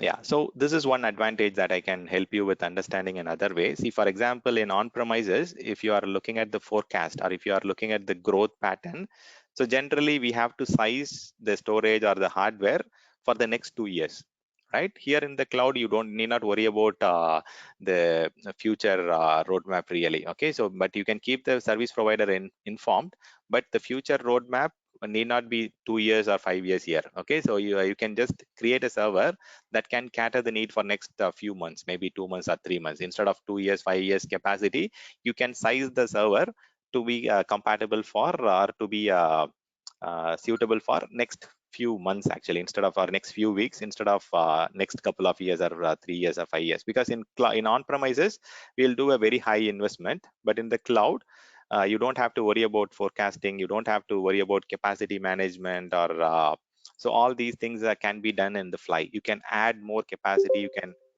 stop guessing capacity, I would say. Okay, in on-premises, you have to guess the capacity. So whether we will have 100 users, 1,000 users, whether they will store this much file. So you don't have to worry about guessing capacity and provisioning the server. So based on the POC, or based on the utilization pattern, based on the trend, based on the pattern analysis, you can resize the server anytime. That is the biggest advantage in cloud. I would say stop guessing capacity is one of the big advantage. And bring your own license, again, it's one more biggest advantage. Time to market. And I would say trading capital expenditure into operational expenditure is another important thing. And someone said about going global, right? We are benefiting from massive economies of scale. So different providers have implemented different data center in different locations. So they have already invested a lot of money, okay, in the data center infrastructure. So we are benefiting from the massive economies of scale. So we are reusing it, and we are able to go global using their data center presence. They are present in almost all the countries now. Okay, so otherwise, yeah, so these are the very high or top 2025 benefits of cloud. Any questions on this? I know, like, we are going to discuss about cloud in the next 20 days, but still these are some of the high level points to start with. Any questions from anyone on this, or you want to add any point which I have missed, which I might have missed something very important? See, if someone is looking for more point, like the interviewer or whatever person you are talking to, see, you can keep adding. See, you can start talking about virtualization, like important points, right? For example, in virtualization, you can do some hot add of memory, or hot plugging of some additional network interfaces, or you can keep adding things on the fly. So that these are all also kind of advantages. So you can take image and take a snapshot easily and copy the server and create a template. So all these benefits which you have, which has come from the virtualization, can also be listed as an advantage of cloud. Okay, because like at the very end, virtualization is the basic platform behind cloud. So we are using a virtualization layer to run your cloud services. Okay, so I think these are very important points. And before going into the snacks break, we'll talk about some high level views. Okay, so when it comes to the different services, we have three service model called infrastructure as a service. Okay, and we have got platform as a service. Okay, and we have got software as a service. So these are all three major categories of service model, cloud service model. We'll discuss that once we come after the break. Similarly, we'll talk about the deployment model. Based on the location we are deploying the cloud, we have different deployment cloud model. We call it as private cloud, public cloud, community cloud, and hybrid cloud. So there are different variants of cloud. We will discuss this after the break. And similarly, we talk about what are the important characteristics that make up the cloud. Okay, so with that, maybe we'll go for 15 minutes break and we'll come back. So before we go for the break, any questions on the syllabus that I'm going to cover, or the cloud benefits, or the cloud definition? Any questions on this? Stan, Yeah. you said about the licensing, right? Bring your own license. Yeah. So if we don't have that license, then how exactly? So that's going to be incorporated with the cost. So yeah, right? when you go and purchase something or create something in the cloud, for example, if you're going and creating a VM means it's a virtual machine, it's a virtual server, right? So if you're going and creating a virtual machine or server, the OS license is part of the server cost or the VM cost. Okay, so you need not go and explicitly buy licenses and add it. So your licensing cost is part of your virtual machine. But if in case you are bringing your own license, you have the option to available to enter your own license. Okay, so that option is available. This is an optional entity to save cost. If you are bringing your own license, you can save around 50% VM cost if you have your own license. But if you want to purchase the entire VM with license, then you have to pay for the 100% cost of the VM. Okay, you can save some cost if you have your own license. So otherwise, the virtual machine cost, it includes the licensing.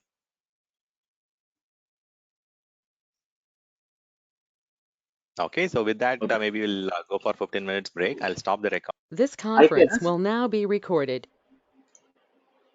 Yeah. So far, since this morning, we just discussed about what we are going to cover as part of this session. And we just discussed about the advantages or the benefits of cloud. So we have listed many points, but you can pick whichever point you feel as a higher advantage. See, for example, many people will talk about the operational model in the cloud. So trading capital expenditure into operational is one main point. And similarly, the cost is very less in the cloud, right? Because of the shared responsibility, the cost is very, very less compared to your on-premises. So we can talk about cost, and we can also talk about stop guessing the capacity in the cloud infrastructure. So we have got this. Okay, I'll share this Excel file to you. Okay, and you can use this as a starting point, and you can add more points if you get to understand. For example, if you feel there are some additional points that you can add it. Okay, and this will be your starting reference material. Okay, so in generic words, okay, instead of focusing on creating a data center, building a data center, deploying the data center infrastructure, we can focus on application. That is the primary thing business is looking at, because for the business, for them, application is what is generating revenue. Even though they need the infrastructure to run the application, for them, they need to focus more on building and improving the application layer.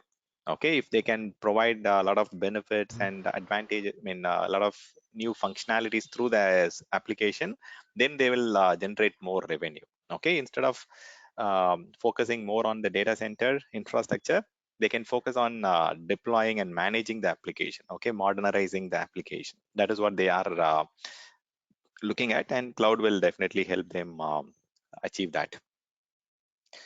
Okay, so let's talk about the second part, which is service model. Okay, when it comes to cloud, there are three ways that you can consume the services from different service provider.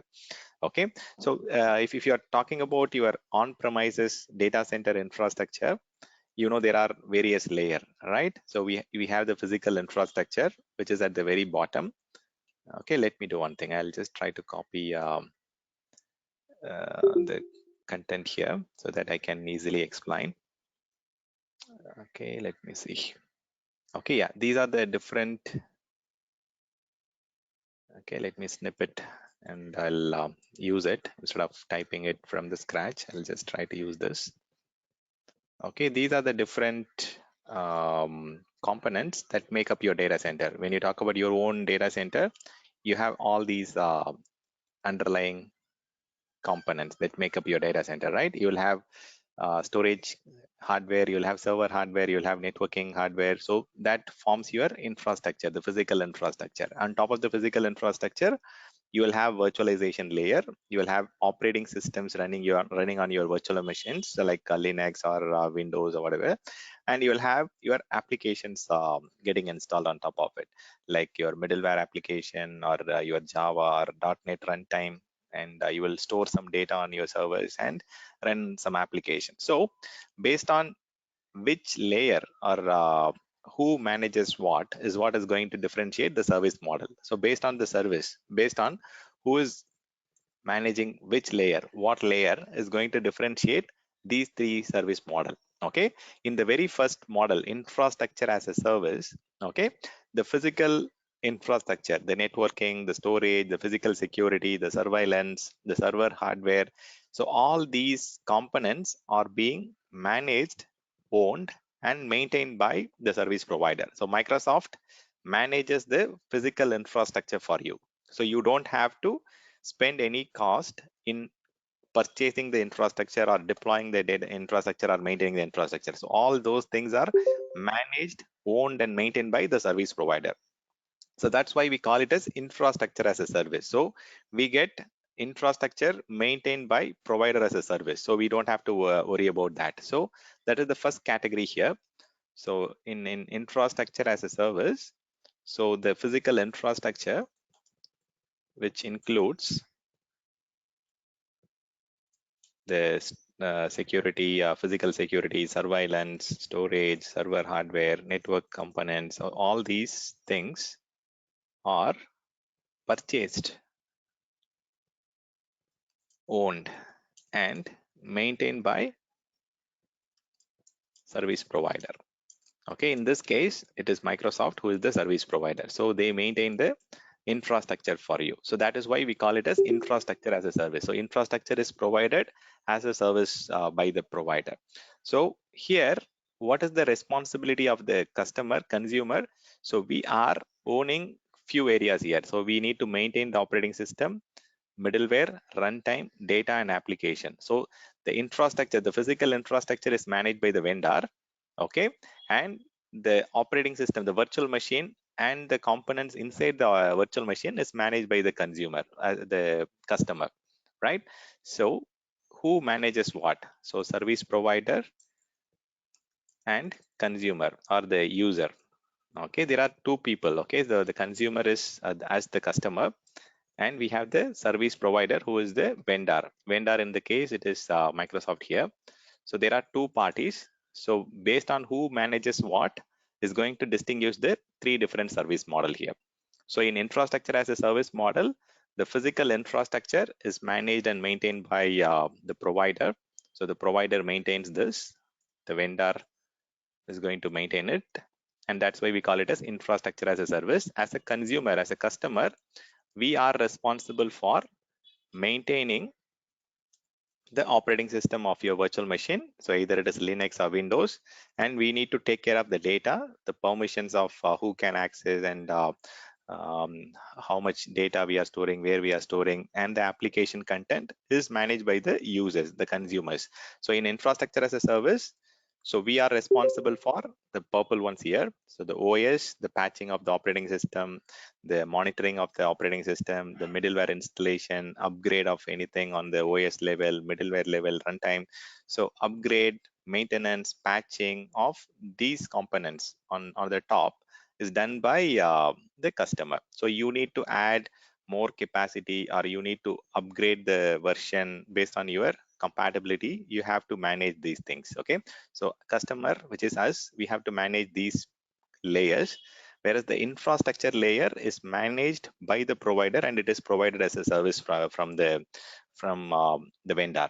Okay, so here in this case, as a customer, as a consumer, we need to have more system administrator, because we are having a lot of operating systems to manage. We need to upgrade the OS, we need to patch the OS, we need to install and manage the middleware components, we need to take care of the backup of the data, we need to give appropriate permission, security, and all those things.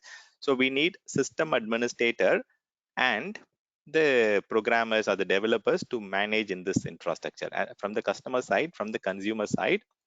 So from the consumer, we need a lot of system admins to manage and maintain the operating system, and also we need developers to create and maintain the application layer. So in this case, we are going and okay, once again, yeah. So in this case, we are going with infrastructure as a service option. The next one is platform as a service.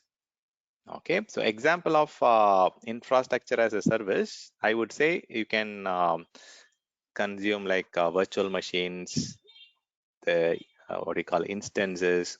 So these are all examples of infrastructure as a service, even the storage, the virtual network. So all these components comes under infrastructure as a service. In platform as a service, okay, you get on top of the infrastructure, you are also getting the platform ready to run your application.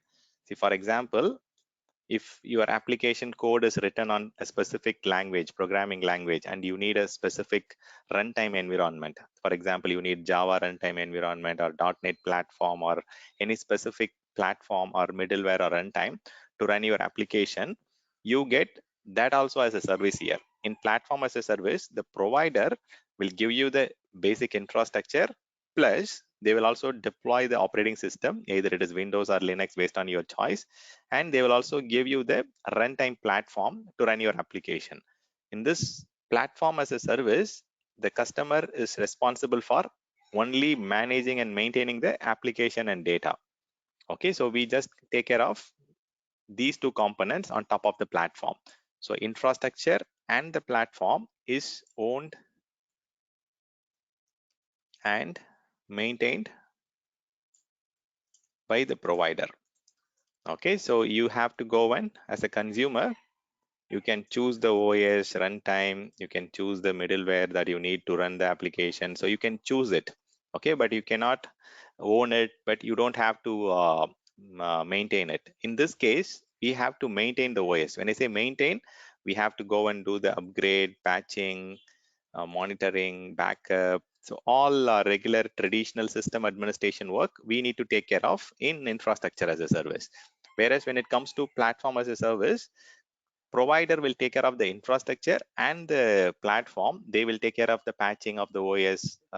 Microsoft will take care of the backup. Microsoft will take care of the availability and so on.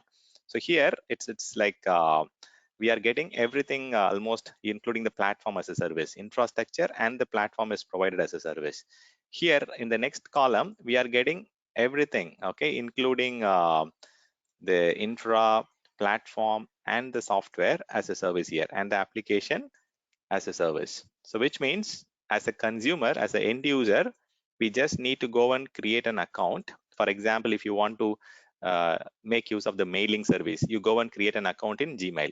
If you want to go and store some capacity of data, you go and create an account in Google Drive or OneDrive or Dropbox or whatever it is, right?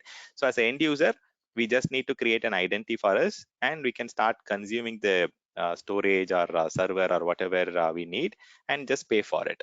Okay, here it's completely available as a service, and the provider Microsoft manages all the different layers, including the application, data, runtime, middleware. Everything is managed and maintained by the vendor, Microsoft. Okay, for example, Office 365 or M365. These are all good examples of Google Suite, Google Mail, Google Drive, and your Zoho apps, whatever. Like these are all good examples of software as a service. You get everything as a ready-made platform to consume, and you pay for based on the number of users or licenses, right? So, for example, for platform as a service, I would list Microsoft Azure App Services, Elastic Beanstalk. So these are all examples of platform as a service where you can go and request for a specific OS, a specific runtime environment with a specific level of availability and scalability, and you can start using it. So you will get to understand. So we have a separate day session on virtual machine. We have a separate week session on app services. So you'll get to understand these things in practical more. But here, service model is categorized based on the service, who manages what, who services what. If vendor is servicing or if vendor is managing the infrastructure, then we call it as infrastructure as a service. If the vendor is managing and servicing infrastructure and the platform, we call it as platform as a service. And if everything is being provided as a service, then we call it as software as a service. It's readily available, application as a service. So here, the advantages of going with each and every model, we can list down some examples. Give me a second, I'll just attend this.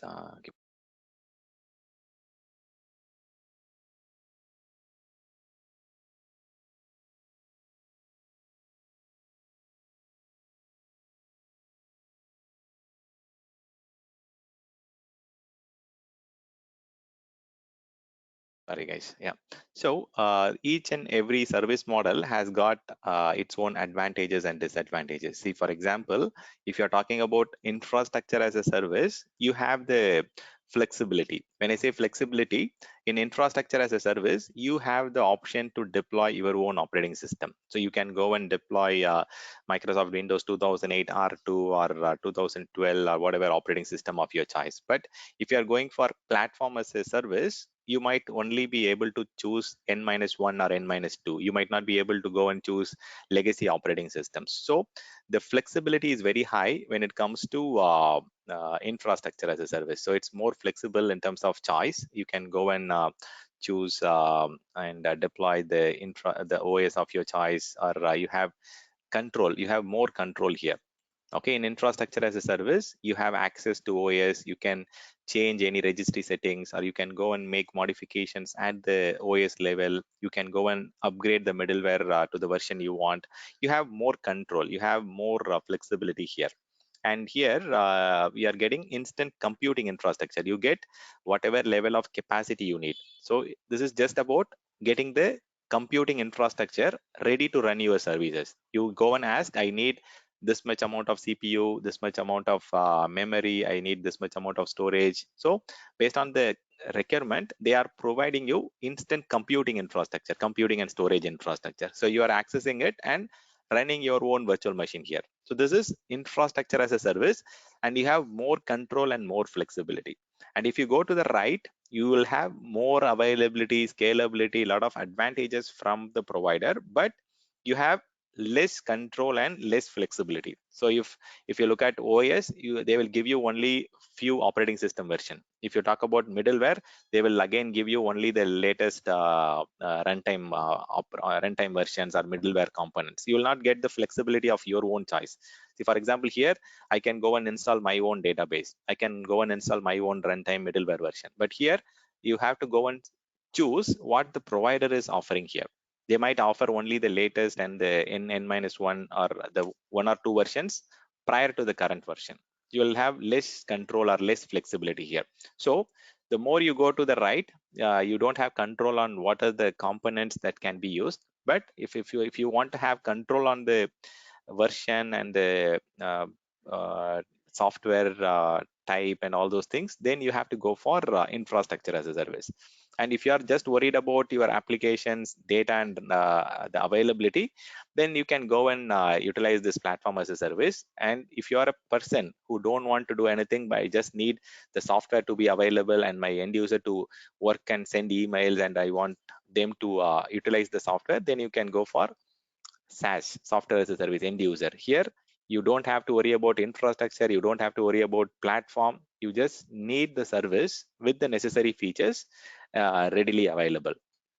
So you pay for the licenses, or you pay for the number of users who are consuming it.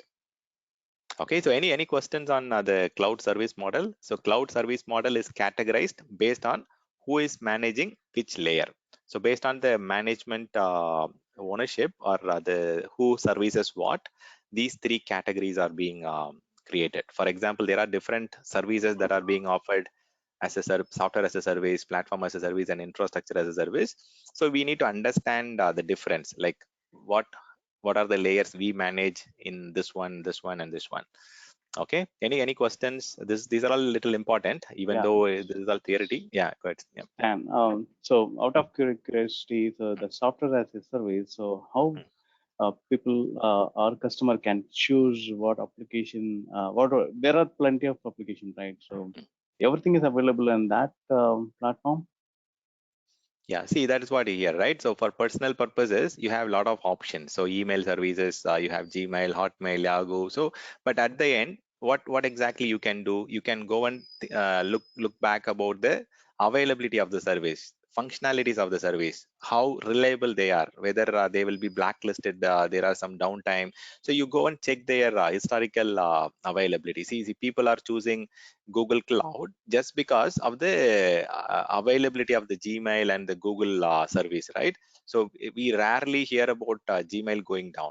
Okay, it's like once in 5 years or 2 years, like it goes down. So their services are very reliable, and we just go and think about how reliable the services are in the past historically, and we go and choose a particular service provider. We don't have a lot of flexibility here to understand what components they use to give you the service or feature or availability. The only thing that you can do in software as a service, you can think about what are the features they offer, what are the other competitors providing the same service, what is different from others, what is the availability level that they provide. So based on that, you can go and choose. That's the only thing you can do. If you are going for personal use, you can think about the license cost involved from different providers, and based on the costing, security, and the availability, you can go and choose it. Similarly, for business purpose, if they are giving you some advantages, or if they are giving you some bundled option, for example, Google Suite will cover a lot of different things, right? Mailing, collaboration, and all those things. So similarly, if you're going for Office 365, you get Exchange as a service, you get SharePoint as the service, you get Teams as a service, and so on. So you get a package that can be used for the business purposes. So based on your requirement, you can go and choose the provider who is very stable, secure, and cost effective.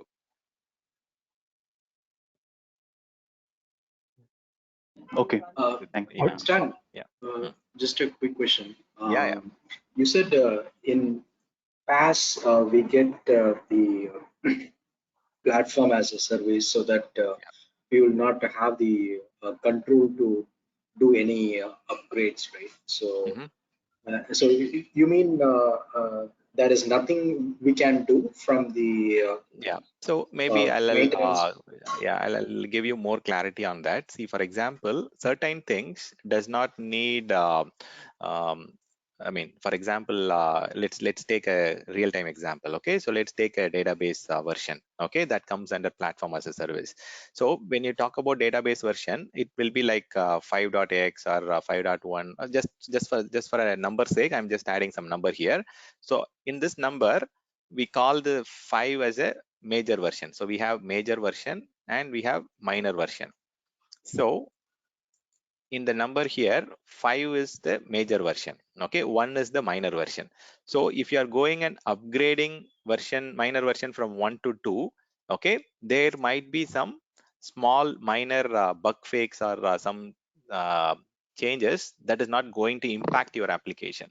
So minor changes need not require a lot of collaboration or a lot of compatibility checks or a lot of evaluation or validation is not required when you touch the minor version. But if you go and change the major version, for example, if you are upgrading from 5 to 6, then your application might go down because of the addition of new functionalities or removal of existing functionalities, or there is a major change that is happening. They are going from one level to another level to provide you more benefits or provide you more functionalities, and in this particular journey they might also remove some of the capabilities. So you have to do some validation and evaluation and do the major version. So minor version upgrade can be done automatically by the vendor because it is not going to impact your application functionalities. It is going to just fix any gaps or bugs in your existing application. But changing the major version, it is definitely on the business, on the consumer side, to take a decision whether they want to go with that newer version or they want to continue using the existing version. So there is an option to select. Okay, it's not like completely governed and managed by the provider. As I said, they give you option for latest n minus 1 and n minus 2 or maximum n minus 3. So when I say n, for example, if you take operating system, they will give you Windows 2022 and they will give you option for 2019, 2016 and so on. So you will get options to choose between the latest version. You will not have option to choose the legacy one or the 32-bit one. That might not be suitable. But if you're going for infrastructure as a service, you will be able to go and deploy .NET 3.5 also or .NET 4 also, but that might not be possible in platform as a service. That's what I conveyed. Okay, got it, sir. Thanks. Sure. Out of these three services, which is the most commonly used? Yeah, so as on date, okay, so infrastructure as a service is the most used because of the easier migration. Like we can just change the virtual machine from on-prem to the cloud, right? It is just a lift and shift. It's a kind of, you can move the services or you can move the server to the cloud platform without making much changes or without doing a lot of homework. We can just like that do that. So infrastructure as a service has been the major consumption point until this maybe like until last couple of years, but now recent 1 or 2 years, I could see a lot of customers are trying to do app modernization, or they are trying to spend money on their application to provide more benefits and functionalities to the customer or consumer. They are doing a lot of re-architecture or re-platforming. So in the recent past, I would say platform as a service is also increasing, but overall infrastructure as a service is going to remain as a leader for at least next 2-3 years. But maybe over the time, if they are running the service in cloud platform instead of their on-premises platform, the revenue that they generate, the profit that the consumer will make will not be big difference. Okay, so only if they are moving to platform as a service or software as a service, they can realize more monetary benefits. So ideally, customers should go to platform as a service to get more cost benefits. But if they want to have control and flexibility and they want to have only the benefits of cloud, they can move to infrastructure as a service. To answer your question, infrastructure as a service is the most used for the last 10 years, but in the future things might change. Okay, maybe there might be more adoptions towards platform as a service and software as a service. Okay, thank you. Yeah. Okay, any other question from anyone? Sir, this is Amar this side. Yes. Yeah, Yes, so, Amar. so when we talk, when we talk about the SaaS model, right? So do we have any customization based on the customer need or Very something like less, that? right? See, you can create identities, you can create access privileges, or only you can create account and identity here in software as a service, and you go and purchase the licenses based on the number of users, right? Purchase licenses based on the capacity can be number of users or storage capacity or whatever uh, the capacity we are talking about, how many people are going to use it, how many machines are going to connect to it. So we don't have a lot of flexibility here. So when we say software as a service, we are talking to these applications like Gmail, Hotmail, Yahoo, CRM application, Salesforce.com, your Office 365, Google Suite. So these are the software as a service. It's a kind of readily available thing. There is not much customization that are possible. It's like online gaming. It's like online virtual desktop as a service. So these are all examples of software as a service. Yeah, there is not much customizations or not much flexibility available, unlike your infrastructure as a service or platform as a service. At least here, as I said, you have the option to choose between 2 or 3 versions. Here we have the option to choose any variant you want. Here it's the provider who decides on the version. The advantage of going with software as a service, you can stay latest. Okay, with software as a service, you will be staying latest, and you will get all latest benefits, features, functionalities. So you'll get the top-notch benefits, but in certain cases you might lose some of your most used features, because like the provider can decide that this feature is not heavily used, but some 1 or 2 customers might heavily rely upon those factors. So you will lose flexibility. Okay, so I would say if you are really worried about having more control, more flexibility, then go for infrastructure as a service. And if you are a person who is concerned about cost and you want to go for shared responsibility, and you don't want to continue doing the patching, backup, monitoring like the old traditional way, you can go for platform as a service and software as a service. See, again, you need more manpower.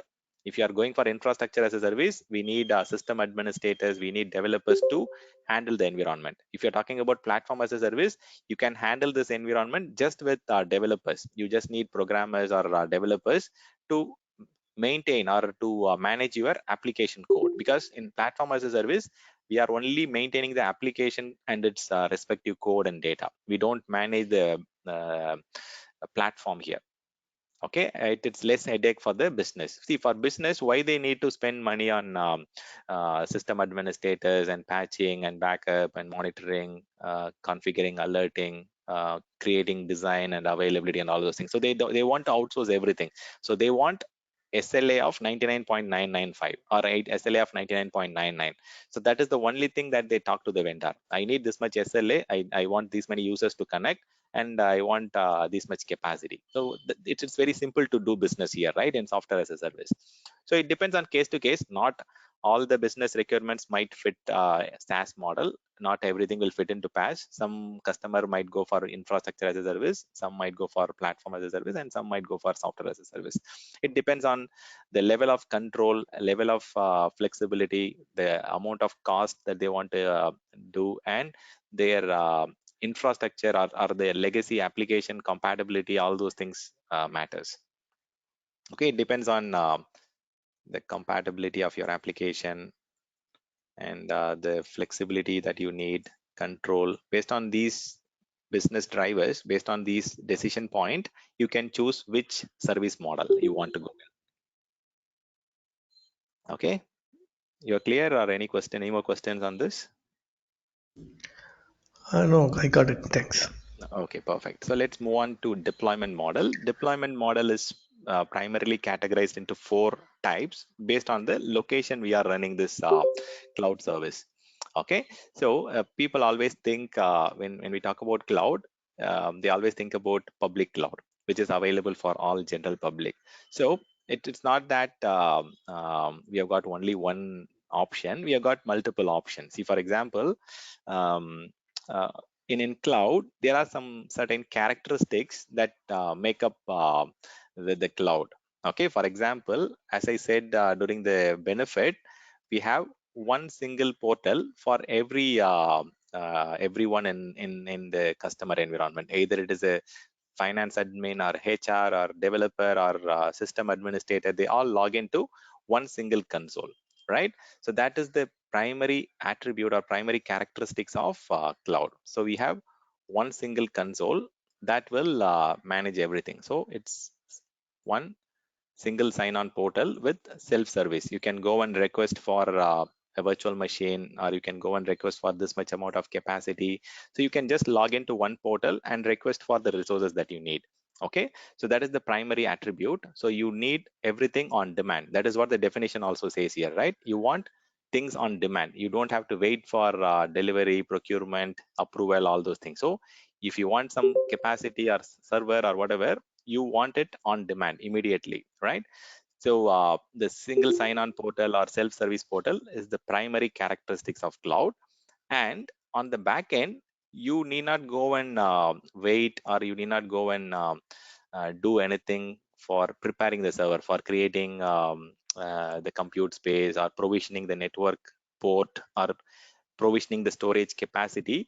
You don't have to go and do it manually. So automatically the number of CPU or amount of storage allocation or number of network ports that you need, it has to be automatically provisioned. And for that, what the provider has done is they have created an orchestration workflow on the backend. Orchestration is nothing but a workflow. Okay, for example, if we talk about orchestration, let's take an example of on-prem. Okay, if you want to create a if you want to deploy an application on a physical server, you have to do certain things, right? You have to go and connect the server to the network. You have to configure the ILO. You have to kind of configure the BIOS. You have to take care of installing the firmware. You have to install the drivers. Then you have to install the OS. So you know what are the next tasks, or like what are the sequence of flow here. Okay, so these are the work orchestration is nothing but sequence of tasks or sequence of work flow. Okay, so what the provider will do is they will go and create the workflow for you. For example, if you are asking for X amount of storage, automatically it will go and trigger a backend automation job that will go and create, or it will go and provision X amount of capacity for you. So this automation and orchestration will work hand in hand. Okay, in every cloud concept, there will be an automation workflow or an automation account that will go and trigger or create the resource chunks that you need, and there will be a lot of workflow that will be created. For example, for creating a server, or for creating a network space, or for connecting two different components, there will be a set of tasks already predefined. So orchestration will have a set of workflows that will be triggered based on your request. Okay, you log into the portal, you ask for some certain things. These two components work hand in hand to provision that particular resource. So automation and orchestration, they work together. In some cases, they can be one particular software or tool. In certain cases, it can be two different tools also. Okay, so after we go and provision it, or after we go and request and get it created, next thing is we need to meter it. See, it's like in on-premises. See, even if you're taking your home, if you have a tenant, or if you're going in a flat infrastructure. Okay, so if you're going and staying in a flat premises, okay, what happens here? So you will have multiple tenants in that particular flat, or you'll have multiple people in that particular apartment, right? So not everyone will have the same level of consumption. So different people will consume different level of electricity, and based on their consumption, we need to meter them. We need to charge back those customers, right? So without metering, you cannot run a cloud service. Definitely metering is needed in order for doing the charge back. So based on the metering, based on the consumption, you go and charge back each and every tenant, right? See, let me take another example. So if you go and deploy a cloud infrastructure in a college, in a private college, for example, let's take Vellore Institute of Technology or some Satyabama. If they go and deploy a private cloud environment in their own college infrastructure, college premises, they will have multiple departments consuming their IT infrastructure. See, for example, they might have mechanical department, computer science department, production department, IT department. So all of the different departments will start consuming the IT infrastructure. So you cannot say that mechanical department is not related to computer science and IT. They can just pay only $500 per month. So IT and computer science are related to IT. They have to pay $1,000 per month. You cannot say that to them, because they will ask for evidences, or they will ask for consumption report to provide the, or to get charged back, right? So for example, in some cases, mechanical department might consume very high capacity servers. They might need some graphics enabled systems, or they might need some certain applications that are very highly licensed cost. For example, computer science and IT, for them, they might not need high-end servers. They might need very less capacity servers to run their application. So based on the actual consumption report, then we can go and charge back. So either it is a college private cloud, or if it is a university private cloud, or it is between multiple consumers or customers. Only if you are able to get them the consumption report, you can go and charge back. This is applicable for your utility also, right? If you have 10 flats in an apartment, not everyone will have the same level of consumption. So they will agree to pay only based on the metering that we have got at our flat, right? That's why we need very good metering in order to go and do a chargeback. So people will get confused between metering and monitoring. Monitoring is different, metering is different. Okay, monitoring is mainly to monitor the server performance or server availability, and this is more about performance tracking, availability tracking, and so on, uptime. So to provide stable environment, to provide optimal environment, we have to have monitoring. So if in case something goes wrong, it will go and alert the support team, or it will send a notification to them based on the service monitoring that we have enabled. Also, we can also do auto remediation these days. Auto healing is possible. So you can also go and restart the service, or we can go and restart the server when something goes down, or if there is a performance reaching a particular threshold. We can try to write a script to automatically remediate or auto heal certain things. So cloud, people are expecting a lot of agility and improvement here, right? So this is one of the important thing that we might need to establish. Okay, auto healing or self healing, we call it as auto remediation or different things. So monitoring is mainly to look at the environment's uptime or performance or availability aspect. Metering is mainly to meter the consumption, to provide the consumption report, to in order for the cost to be charged back. Okay, and definitely cloud cannot be used. I mean, it's not intended for single customer. Definitely there will be multiple tenants. Either it is a university, or either it is a kind of um, public cloud provider or private cloud. Multiple tenants will be there. Even within a single organization, we might have multiple child companies, or multiple companies form the organization. So it is a multi-tenant environment. There will be more than one tenant in the cloud space using it. And after providing all these features and functionalities using the cloud product, if you don't have integration mechanism, for example, some customers might be using ServiceNow for ticketing, or Remedy for service management. So if you don't have integration components, and if you're not able to integrate with your APIs to that particular existing tool sets, then your cloud tool will not be, cannot be used, right? So you need a you need a platform which can be integrated to the existing tool sets. Just a minute.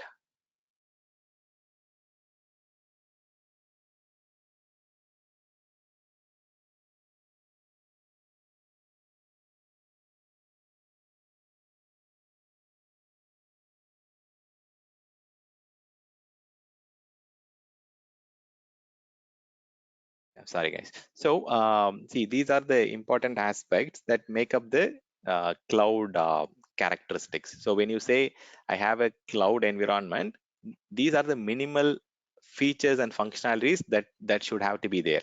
Okay, on top of that, there are certain providers who provide you a lot of analytics, right sizing. So based on your consumption, they give you auto scaling options and all those things, right? So AL, MI, a lot of fancy things can be enabled. So analytics and right sizing to have right amount of costing for your infrastructure. You can also have analytics, right sizing enabled as part of your cloud functionalities. So the takeaway here is, see, you have a traditional IT data center, and one fine day, or one fine morning, you cannot call that data center as a private cloud. So if you want to call your existing data center as a private cloud, as a cloud environment, you should have minimum these listed 10 characteristics.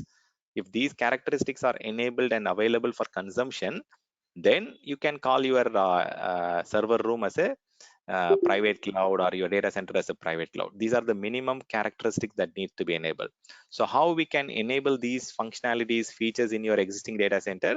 We have to go and procure some of the products. For example, in order to set up a private cloud environment, you can use OpenStack to deploy these features and functionalities in your existing data center. So if you are installing OpenStack, it will install those functionalities. It will add those functionalities to your data center. Similarly, you can go and purchase Azure Stack, which is again a private cloud as a service. You can go and purchase Outposts from Amazon Web Services. You can deploy SoftLayer from Bluemix or SoftLayer from IBM. You can deploy Helion from HP. Similarly, there are a lot of different things. And the most popular private cloud environment currently is VMware, right? VMware vRealize Suite is the most used private cloud platform. So using this, you can have all the cloud native features. See, when you call it as cloud, you want to have services deployed immediately. If you're going and asking for something, you want things to be created on demand. I should not wait for more time to get the necessary resources, either it is storage or more capacity in terms of CPU compute or memory or whatever it is. If I go and ask something, I need to get it immediately on demand. Okay, that is the basic thing. So in order to achieve this, you might have to have enough capacity to cater the need. You should have a very good backend capacity to do it on the private cloud environment. So in private cloud, this is a environment that is owned and maintained by an individual organization. So organization may be a group of companies. Okay, one organization can have multiple acquisitions and merger and so on.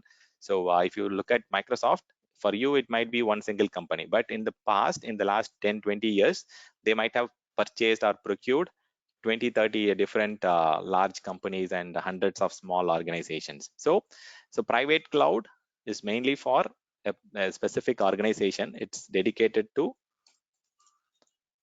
a specific organization, but that organization can be multiple companies. Okay, there are two subcategories within private cloud called MPC, VPC, or hosted private cloud. I'll talk about that shortly within next few minutes. But before going into that, so private cloud, it's mainly dedicated to a specific organization, and you access it from within your intranet. It's available as a extended hand, like your main. It's your own data center. It's your own data center with additional features and functionalities. But when you talk about public cloud, this is what we are going to study now. So we are going to study about the cloud which can be accessible over the internet, and it's available for every general public, right? This is accessible over internet via browser, and this is available for every general public. Okay, that's the name public cloud, right? So it's available for everyone. Whoever has a legitimate account and legitimate valid credential, they can go and create an account with their credential or identity and start consuming this. So private cloud, public cloud is what we are going to focus. So example of public cloud are Microsoft Azure, AWS, GCP, Alibaba. So these are all examples of public cloud. And examples of private cloud are Helion, SoftLayer, Bluemix, Outpost, Azure Stack, VMware vRealize Suite. These are all examples of private cloud product. These are all products which can be deployed in our own data center to convert our data center into private cloud. See, if you have only these components in your data center, then we call it as data center only. We call it a server room or data center. So when you add these features and functionalities, when you add these characteristics to your data center, then we call that particular data center as a private cloud environment, because we are having a dedicated data center with all these characteristics. Okay, that's how the private cloud is being enabled. Okay, so here with public cloud, you have a lot of advantages and disadvantages. The advantage is that whatever we listed here, right? We don't have to procure anything. We don't have to manage any hardware. There is no cost of I mean, the maintenance cost is shared. There are a lot of advantages. So everything runs on cloud providers hardware. You don't have to buy anything. You don't have to think about scaling. You get auto scale. So all these benefits are benefits of public cloud. But private cloud has got its own advantages. See, for example, if there is a requirement where there is a compliancy requirement, or government says that you should not run your application on third-party hardware or third-party data center. So if you have some compliance requirement, or if you have some legal requirement, which does not allow you to run your services on different third-party hardware, then you have to go for your dedicated cloud or private cloud environment. So these are all like, for example, certain countries will say data should be kept private within your data center, or it should be accessible only in the in-country stuff, or it should be owned by the provider themselves. So there are a lot of requirements like that might stop you from using public cloud. So private cloud can meet strict security, compliancy, legal requirements. So if you have such requirement, then you can go for private cloud. And the private cloud advantage is this, but disadvantage is that you have to do a lot of capital investment. Okay, there is a high cost capital investment. Okay, and you have more, more control. Okay, these are all, more control is good thing. Okay, you have more control, you have more flexibility. You can choose whatever server hardware you want. You can choose whatever level of resources you need. Okay, so only thing is private cloud, it's a simulation of public cloud. Okay, you get all the features and functionalities of a public cloud, but you own the data center completely.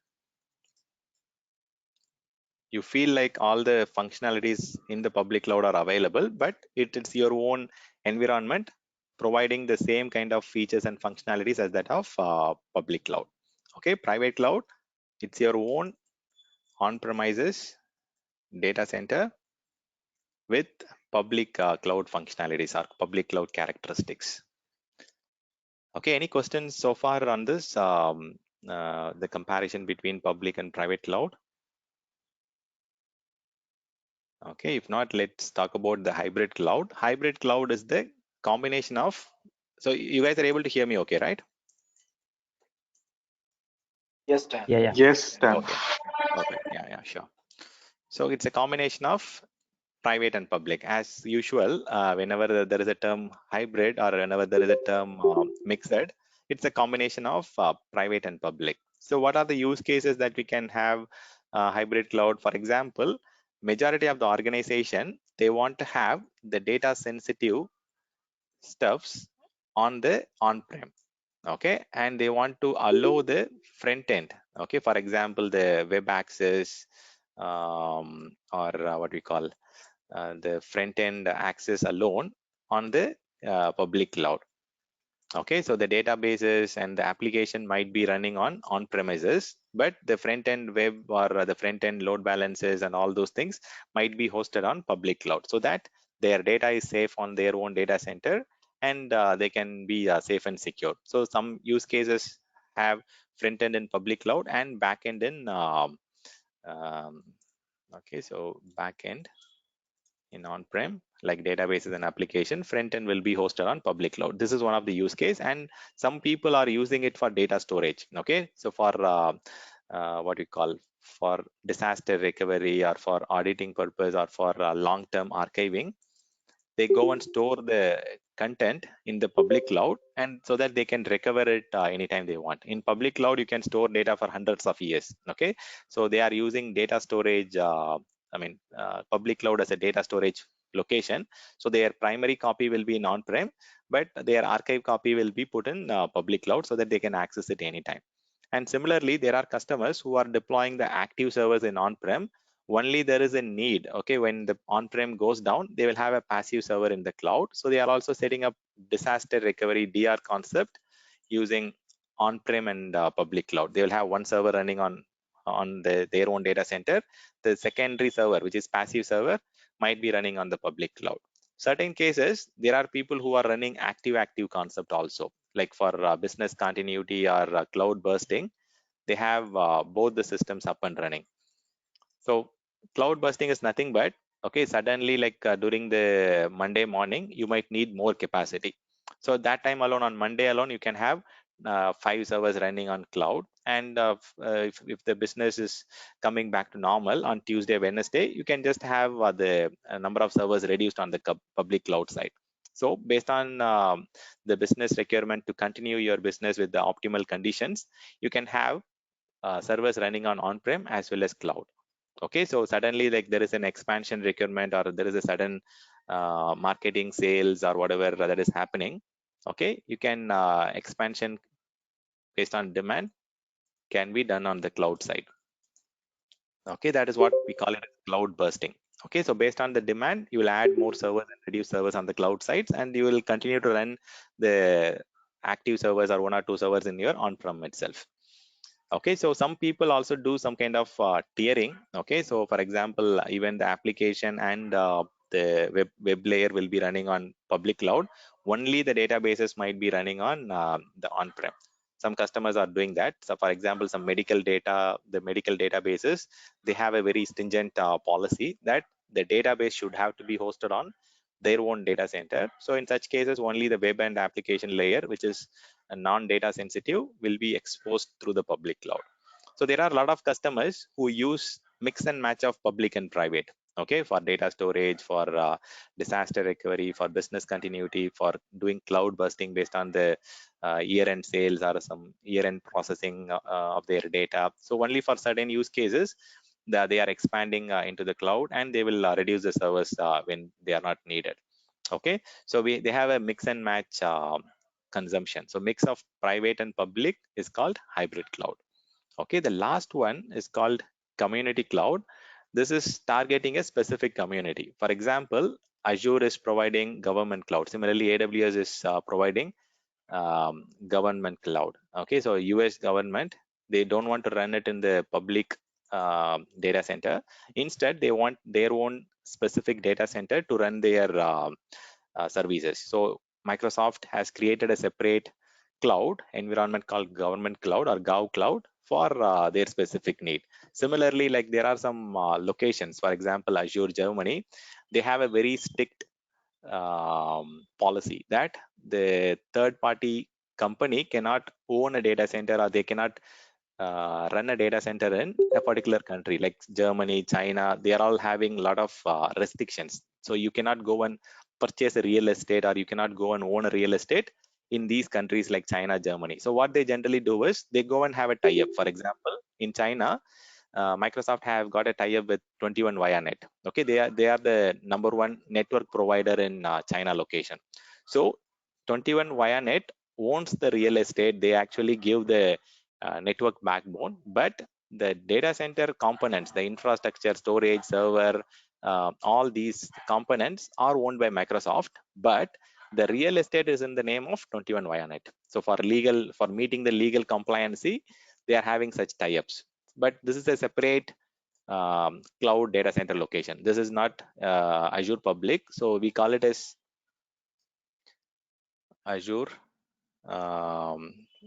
If it is just Azure, it refers to the public cloud. Okay, the general public cloud. If they are saying Azure China, it is only for the customers that are in only for the businesses that is operating out of China. So that is all. There is also such a clause in China. Okay, if you are running a business in China, you can run only the applications on the Azure China data center. They cannot run it on the public cloud data center. So there are some specific requirement that targets specific community. Okay, so in order to meet that demand, a lot of providers are coming up with community cloud. Even there are some locations they are asking for some medical purposes. They are creating some cloud in New Zealand and Africa. So there are some specific community cloud that has been created to meet some specific needs.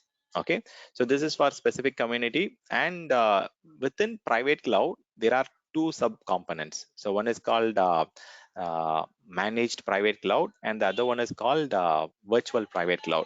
I'll explain that a little briefer. Okay, managed private cloud, and the other one is called virtual or hosted private cloud. Okay, already this is private cloud, and within that there are some subdivisions. Okay, so I'll explain that to you quickly. See, in certain cases, for example, let's take IBM has been running a data center for last 50-60 years, right? They are very renowned for owning a lot of data center in different location. And for an example, okay, see, IBM has got a data center location. Let's take they are having some couple of data centers in Germany location, and this data center is owned by IBM, but they have got a lot of free space in their data center. Okay, and with that free space, what they can do is they can create couple of rack for one customer, couple of rack for another customer. They can create, they can provide space for a couple of servers in one particular rack for a particular private customer. Okay, for example, IBM will have customers like Nestle or Maersk or whatever companies, right? So they want to run their services in IBM's data center, and the hardware infrastructure, the real estate, all these will be owned by IBM, and the customers who are using this particular infrastructure, they will share the maintenance cost. Okay, customer X, customer Y, and all those people, they will actually, they will not borne all the cost, but they will be sharing the cost of maintenance, infrastructure, and all those things. So customer X can be Nestle, customer Y can be Mercedes or Volvo or whatever company. They will be running their services on IBM data center. So IBM will own the infrastructure, IBM will manage the infrastructure, but customer will consume the services and pay for what they are running here. So this is called as hosted private cloud or virtual private cloud. We are taking a data center and virtually compartmentalizing for each and every customer. It's a virtual private cloud. It's not fully private for a customer, but it's virtually customized for consumption by different customers. See, when you take a physical LAN, physical network, we go and split it into virtual entities, right? That's what we call it as virtual LAN. To segregate the traffic, we go and segregate it into virtual LAN. Similarly, here we are taking up a data center and splitting them into multiple chunks or compartments to be consumed by different customer. So we call it as private cloud, virtual private cloud or hosted private cloud. Okay, similarly, there is another concept called managed private cloud. For example, here, let's take Nestle as an example. Okay, Nestle have their own data center in specific location. So Nestle have to own this DC. They have to spend money on investment of so they do the capital expenditure here. Okay, they spend money on adding more server storage, expanding the network, replacing the server hardware, replacing the network, fixing the failed component. The funding will come from Nestle, but the management of the infrastructure will be done by a third party. Okay, so as a third party company, so as a company like IBM, you will go and manage this particular data center on Nestle's behalf. So the data center will be owned and funded by the customer, but as an organization, you will go and manage this private cloud environment. So only for doing the private cloud services or IT services, we go and manage it. So we call it as MPC, managed private cloud. So this is a private cloud for Nestle, but it is managed by a separate third-party service provider. So as a service provider, you go and manage it. This is again dedicated to an organization, but managed by a third-party provider. This is called managed private cloud, MPC concept.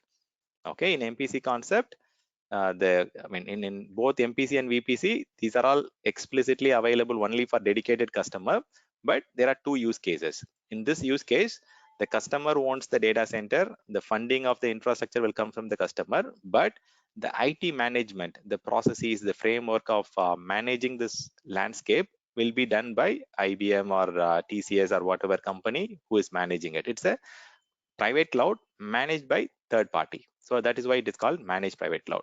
Here in this cloud, in this concept, we have a data center used by multiple virtual companies as a compartmentalized option. So we call it as virtual private cloud. Okay, any questions, doubt on this particular categories?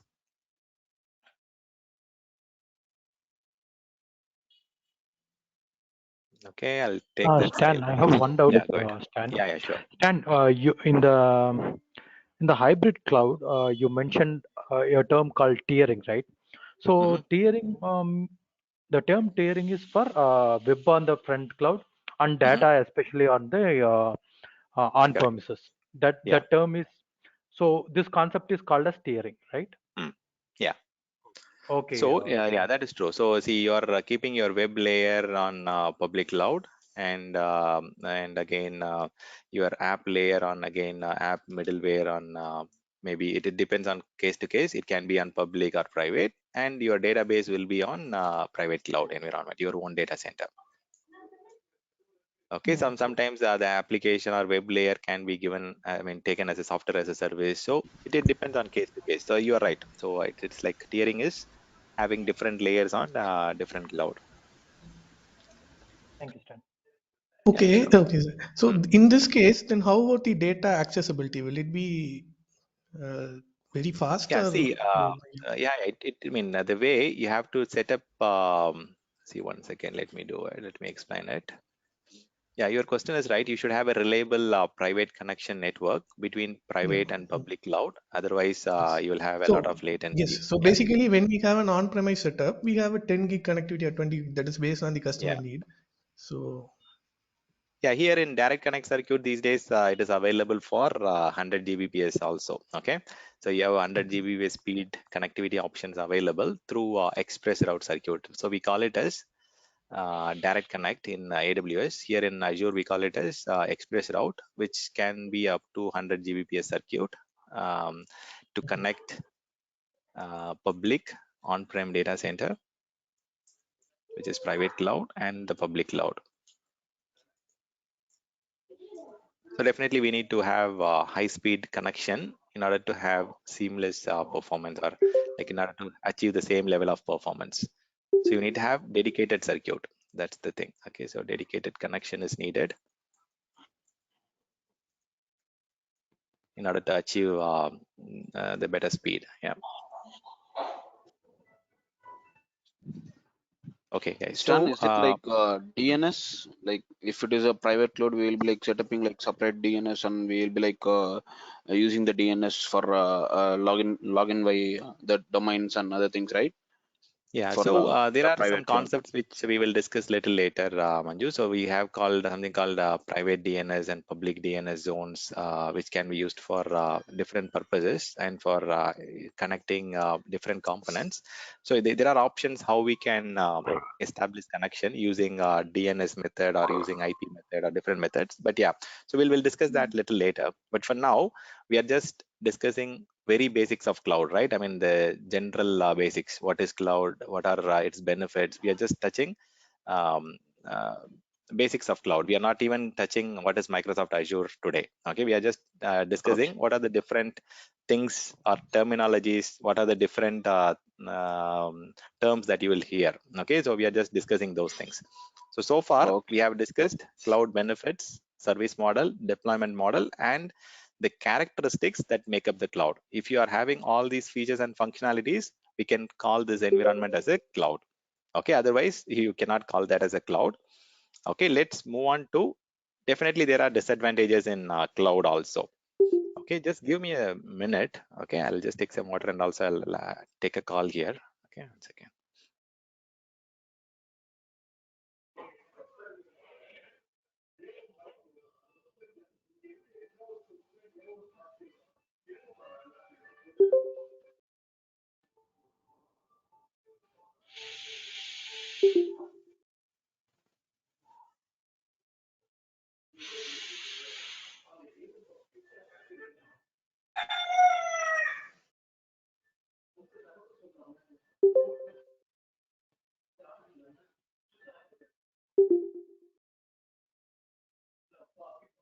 Sorry guys, yeah, I'm back here. So any disadvantages that you are aware of already when it comes to cloud? There are certain companies who are still not comfortable in going to cloud, right? What might be the reason? Like what are the disadvantages that you are aware of? Security is most concerning. Right. So see, when you talk about security, there are two things, right? So um, we are talking about what we call information leakage, or are we talking about privacy concept here? Okay. So data security in the sense of Okay. theft or Okay. leakage of Information data, leakage. Okay. information leakage. Yeah. Transparency stand, like you are not aware like where your data is kept, whether it is Okay. in that particular means it is spread Okay. across everywhere, so you're not sure about that particular area where your data is. Understood. Okay, so there is no transparency. So you don't know, for example, unknown location of your data center. You don't know which drive or which storage is hosting your data. Like you are not aware of the location, the infrastructure, all those things. That is true. And there is a risk there. Okay, we don't know where exactly the data is kept, whether they are keeping the data only in one location or they are keeping multiple copies in multiple locations. So we don't have clarity, transparency there. That is true. And see, the data security, I just want to highlight here. Okay, so it's not about Microsoft's inability to secure the data. So they have the best infrastructure security. They provide us the maximum security possible in the data center, which is more than what we can attain using our own components. But you get the maximum security there. But the information leakage, maybe it all depends on how you are giving the access. Okay, so the access control is actually owned by the customer. So if you are just giving default access, or if you are giving default username and password for your application, and if you are allowing everyone to access the data, then the access control is actually managed by the customer. So if you are not keeping your environment safe and secure, and if you are not changing the credentials once in a while, like once in 3 months or once in 4 months, if you are not changing the credential, then the risk is increasing there, right? So definitely the access issue is the problem here. Okay, you guys are able to continue to hear me, right? I'm getting a couple of calls from the attendees. I'm not sure if they are having issues. Yes, John. Yes, bro. I'll reply back to them. Sure. Okay. So here we talk about the data security. See, definitely there is one aspect that you need to understand, right? See, for example, if I'm having a particular important data, or if I'm having a particular important information, and tomorrow if I'm sharing it to Vasant or Venkat, okay, that data is getting to a little risk, right? So tomorrow Venkat or Vasant can share it with their own friend circles or colleagues, right? So my data is getting little riskier, or the risk is higher when you're going and storing it in someone else's data center. Okay, here there is higher chances of information leakage because we are not keeping the data in a private cloud.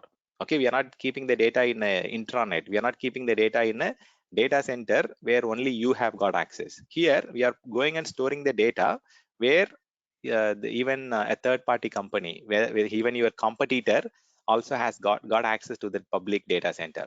And again, um, definitely Microsoft is not going to share the data, or they will not misuse the data.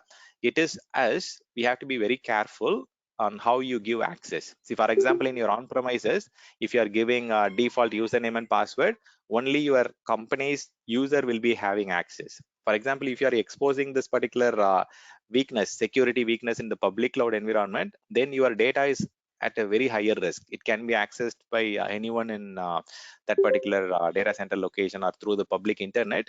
Everyone will be able to access it. So we have a lot of risk here compared to on-premises. So I would say more than in the security aspect, it's more about the information leakage opportunity. Okay, the risk is higher. Okay, we are not talking about infrastructure security or anything at the Microsoft level. So here we are talking about privacy. Okay, we are losing our privacy by putting our data into someone else's data center. That is the only thing which is riskier here. Otherwise, security is at its best in the public cloud provider data center.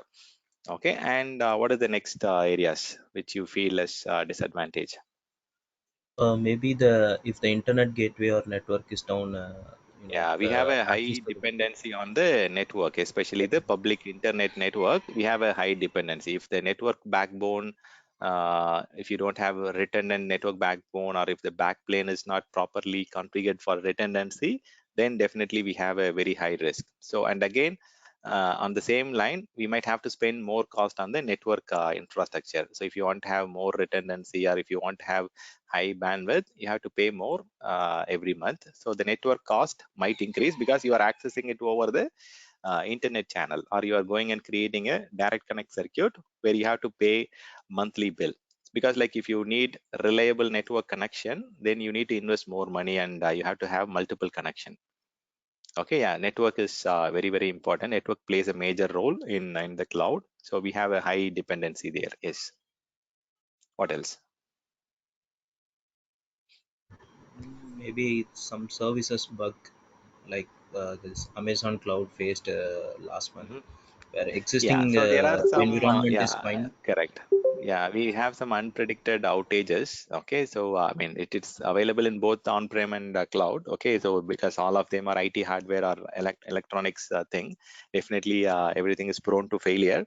So there are some unpredicted outages. And okay, so how we can tell that as a disadvantage? Okay, so see, there are a lot of changes that happens out of like for some other customers. Okay, so Microsoft or Amazon is going and doing some changes on their hardware, or some of their network changes. It might impact multiple different customers. So if it is your own organization, it might impact only one or two application. But if the change is getting wrongly triggered, it might impact a very large portion of customers. Yeah, there is a high chance of uh, higher outage, which might completely impact all the applications. That is true. And the control, okay, that you get is actually getting less. Okay, you are losing your control. In on-premises, you can go and have your own version of firmware or driver, or you can have your own hardware model. You have a lot of control on your asset. Okay, here you might not have the control on the business asset. Okay, you are having less control on the business asset, even on the storage level, or like on the physical infrastructure level, you are losing a lot of control. And you have to be very careful in the contracts that you are signing. Okay, and the contacts that you want to have connection with, because like the vendor relationship management is very important, because you are running majority of your business critical application on someone else data center, in the vendor data center. So which means you have to have a proper contract and SLA, all SLOs, SLIs defined, agreed between you and the provider. Okay, and over the period, I could see some customers are getting into vendor lock-in. When I say vendor lock-in, as time progresses, see, for example, currently you might have Microsoft SQL database, and after migration to the cloud, automatically you might be moving to Aurora database, which is a proprietary database from Amazon. Or like similarly, you might have some Oracle database, and you might migrate it to Microsoft SQL database. Or you might currently be using open source Linux, and you might be migrating to Microsoft Windows platform. So over the period, Microsoft and Amazon as a provider, they will tell you like these are the advantages, these are different things that you get. And you might convert, or you might transform your existing services into cloud native, or the vendor provided services, which means you are getting more and more locked into their own proprietary services. If you want to get out of their Aurora database, or if you want to move out of their database, then you need a lot of dependency or help from their migration tool sets. So there is a chance of vendor lock-in. You might end up migrating all your services to cloud native or cloud providers technology, just because they will tell you like Aurora database is 5 times faster, 10 times cheaper, and all those fancy terms to attract you. Okay, and over the period, if only if you are running on cloud providers proprietary tool set, they will be making more revenue. If you are running it on some other providers operating system, or databases and whatever, like they get only a chunk of monthly revenue, right? So that's where like over the period of time, you might get into vendor lock-in situation, where you might be completely having dependency on the providers technology tool sets. And you have to be very careful in the cost, right? So there is a lot of unpredicted cost that might come in the cloud. When I say unpredicted cost, see, for example, there might be some virus attack or malware attack. So, or there might be some DDoS attack happening for a customer environment. And see, when it comes to DDoS attack or malware attack or something, okay, so not every customer needs that protection. Okay, not every customer needs the web application firewall security. Not every customer needs the DDoS attack security. So what happens is, oh, is my voice not audible for everyone? I could see Chitra and Oh, some people. it's Yes, audible. yes, it's audible. Okay, I'll It's tell clear. them to reconnect. Yeah, Clear sure, start. I'll For tell them to some of reconnect. them. Yeah. Okay, I've asked them to reconnect. Okay. So, yeah, so what I'm trying to convey here is some people might go and enable features that might not be needed for your organization. Okay, not every organization need WAF protection. Not every organization need DDoS protection. See, that's the challenge here, right? See, this will be a debatable conversation. For example, if there is no virus, then the antivirus seller or antivirus organization might not make revenue.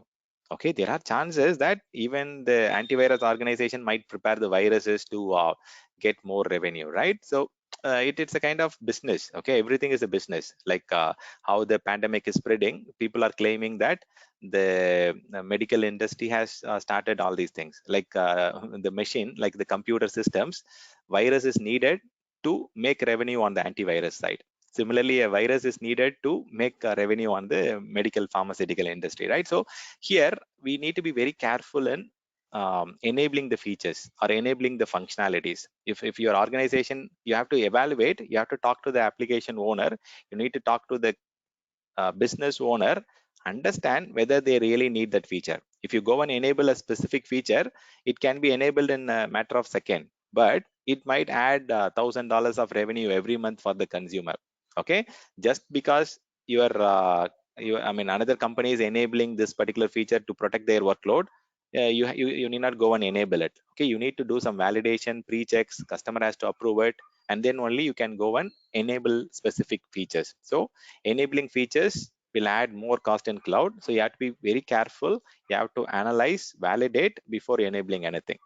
And coming to the cloud side, the compatibility aspect. Okay, in on-prem you can run your own 32-bit operating system or 32-bit applications, or you can continue to run legacy systems or legacy OS. Okay, you can continue to run the same server hardware for 20 years or 10-15 years, but that is not possible in the cloud, right? In cloud, only the latest, the n-1, n-2 or n-3, the latest is the ones that will be supported. So there might be a lot of unsupported versions in the public cloud. Okay, so these are all some of the biggest disadvantages, I would say. There are adoption challenges. So we need a lot of training, POC. So that's why we are here, right? So we need to learn how cloud works, what are the different products and features that they are providing. So there is a learning curve for everyone. Everyone in the organization, manager or employee or engineer or developer, everyone needs to learn cloud now. Okay, so definitely there is a learning curve, there is an adoption challenge. So, and there is a training that is needed to make things happen.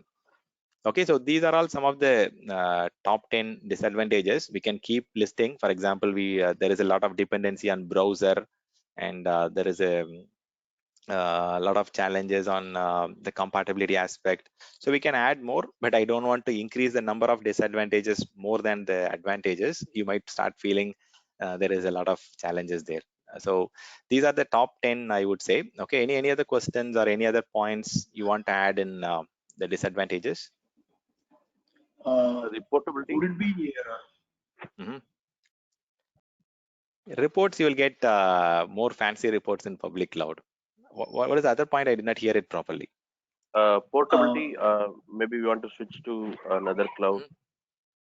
Yeah, so that is the vendor lock-in, right? See, for example, if you have already started using some of the cloud native service, either platform as a service or software as a service, then the portability challenge comes in. That is where I said, right? If you decide that I want to move away from this particular provider, I'm not happy with public cloud, I want to go back to private cloud, or I want to move to another cloud, you have a lot of dependency. So vendor dependencies are increasing over the period. Even you will not realize that you might convert or transform your systems into cloud native systems. So over the period, this will happen, and you will have a lot of dependency. That's what vendor lock-in is. Yeah. Okay. So Would it be costly in case of chances are there. That's what large scale environment, right? yeah. So see, there are chances of unpredicted cost, right? So for example, you have a internet facing load balancer. Okay, and the internet facing load balancer might be only $20 per month. But if you are going and enabling web application filtering or WAF protection for that load balancer, you might have to pay additional $1,000 just by adding one click. Okay, by selecting on and off of the WAF protection option, you will have to pay more cost there. So there are a lot of unpredicted cost. Yeah. Correct. I actually got that. The thing is the pricing, right? The cost. So, for example, if it is a small scale companies or maybe a startup companies, definitely the cloud is the best choice because they cannot immediately go and opt for any data center based hybrid or hosted or virtual data centers. They cannot opt for it immediately. But for the large scale companies, maybe they already running their business for so longer time, and they are looking for their business to be running for a longer time. So in that case, they also opt or adapt to the cloud technologies, but still they would like to prefer have their data center and their own environment. I mean, I'm just saying about the percentage, Yeah, I right? got it, Maybe Ganesh. the See, 20%. Yeah. yeah, I got it. So see, there are a lot of business enablers, right? See, not every customers are going to adopt cloud. See, for example, if the customer is having a lot of legacy infrastructure in terms of hardware and software or operating system, they are all they might have a lot of funding to modernize their data center. So those large scale enterprise companies, they might also have options to move to cloud. Similarly, there might be some large scale companies which might be having some virtual private cloud, or they are running their data centers in a lease concept. Their lease is expiring, so they are also good enablers to migrate to public cloud. So not every customer will adopt cloud immediately. See, for example, there might be some customers who might have invested in IT equipments in the last couple of years, and if they have recently invested in IT equipment, IT equipments generally gets refreshed in once in 7 years or 10 years, right? So the storage and the network cost, they will be realizing the benefit only after a certain number of years. So if they are migrating from on-prem to cloud after investing a lot of money in IT equipments, that doesn't make sense, right? So there are some business enablers or business drivers. Only those customers will start immediately migrating to cloud. As you said, the small scale and the medium scale customers, they will adopt cloud much quicker compared to the Fortune 100 or the Fortune 500 companies, where they might have already invested in some IT equipments for their business application. So they will start migrating phase by phase. They will migrate some less critical workload or the application where the licensing or the leasing is expiring. They will migrate only those things. So we'll discuss about certain aspects during the migration class. Okay, so we have a specific schedule for migration during this 20 days. So we'll discuss more about which are the candidates who are right fit for migration, who are the right fit for staying back in the on-prem clouds. All those things we'll discuss. Stan, can you give some real-time example or of the company names who are fully migrated to public cloud and private cloud? Okay, so see, a private cloud, everyone, almost 90% of the, see, okay, I'll give you that statistics here. So, so you're talking about adoption, right? See, when you talk about public and private cloud adoption, see, this is about private cloud adoption. So private cloud adoption, you know that VMware vSphere is a monopoly in on-prem cloud, right? In on-prem environment, if anyone talks about virtualization, first thing comes to mind is VMware vSphere suite of product, right? And on top of that, nowadays we are also starting to use VMware vCloud Director, VMware vSuite, VMware vRealize product. So if you combine the 20% and the 50% plus the VMware vCloud Director 10%, almost 80% of the customers are using VMware suite of product. some customers, they started using OpenStack at the beginning in 2016. There has been a lot of adoption towards OpenStack from 2013 until 2016. There has been a lot of adoption, but then people felt VMware is doing good and public cloud is better.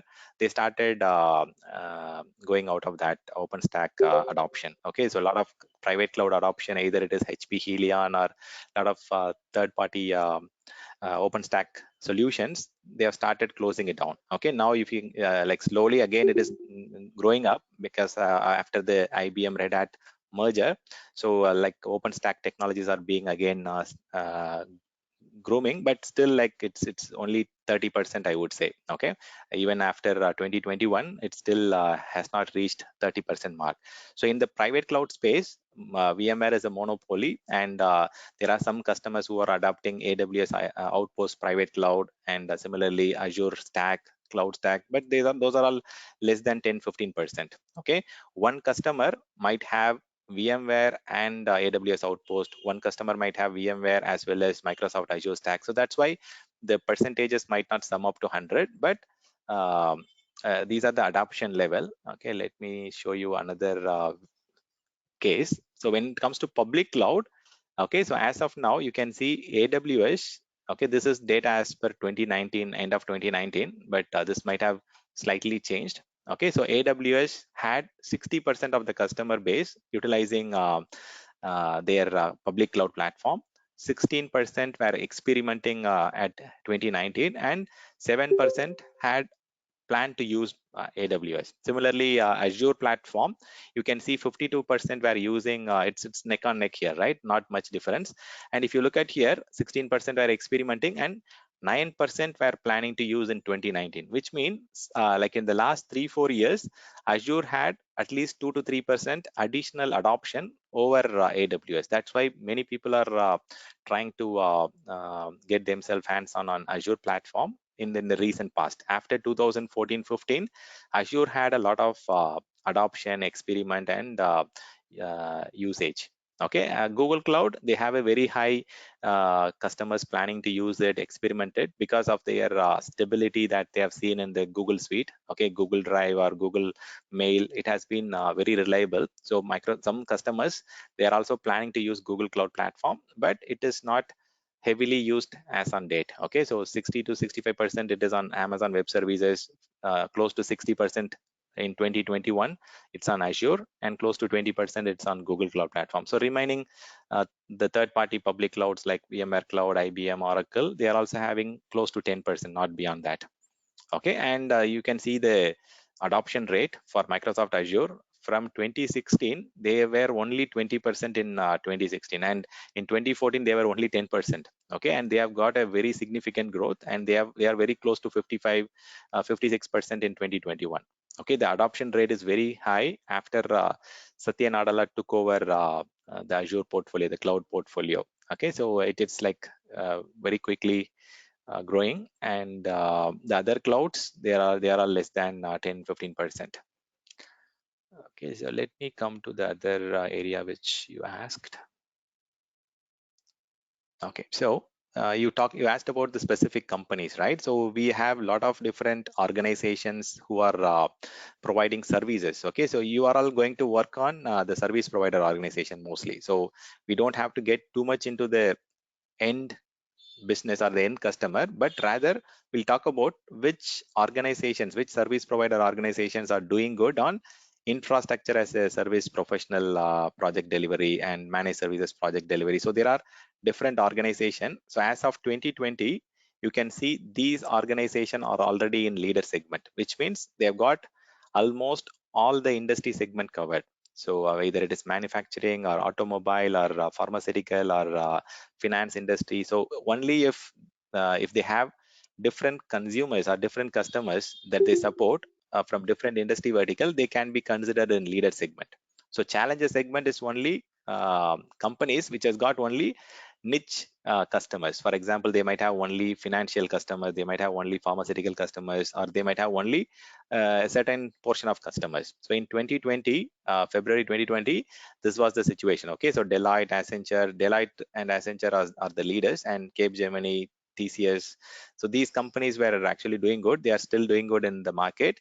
So if you join these organization, the framework, the processes, and all those will be already streamlined. So the learning curve will be much quicker, but you cannot experiment a lot of things here because they've already done a lot of POCs. They have done a lot of customer use cases, and they have already things streamlined. But if you're joining organizations on the left, so these companies might have started doing refining their framework. They might be doing some new portfolio development, or processes might be written. So these organizations are in the challenges segment. Okay, so all these companies are doing good, but they are all in different levels. So companies like Deloitte, Accenture, Capgemini, Wipro, Cognizant, these are all already in leader segment. They are all already doing well in the infrastructure and the managed services segment. Infrastructure as a service, professional services, and managed services. Similarly, this one is as per 2019. See, if you look at here, you can see the difference. In 2019, TCS was in visionary. Visionary means they are starting to develop some of the portfolio framework, but now in 2020 February, they are already in leader segment. Similarly, you can see DXC Technology was under niche players. Niche players means they are only focusing on specific region, maybe Europe region or Americas region, or maybe they might be supporting only a specific industry vertical. But now they have become challenges, which means they are already covering many different industry vertical and different region, and they have reached CNTT Data, DXC Technology, Nord Cloud. They have moved from niche players to um, challenges. So this is like provided by Gartner, right? They are actually a third-party organization, so they provide very good statistics, and it is very reliable. Okay, so let me see.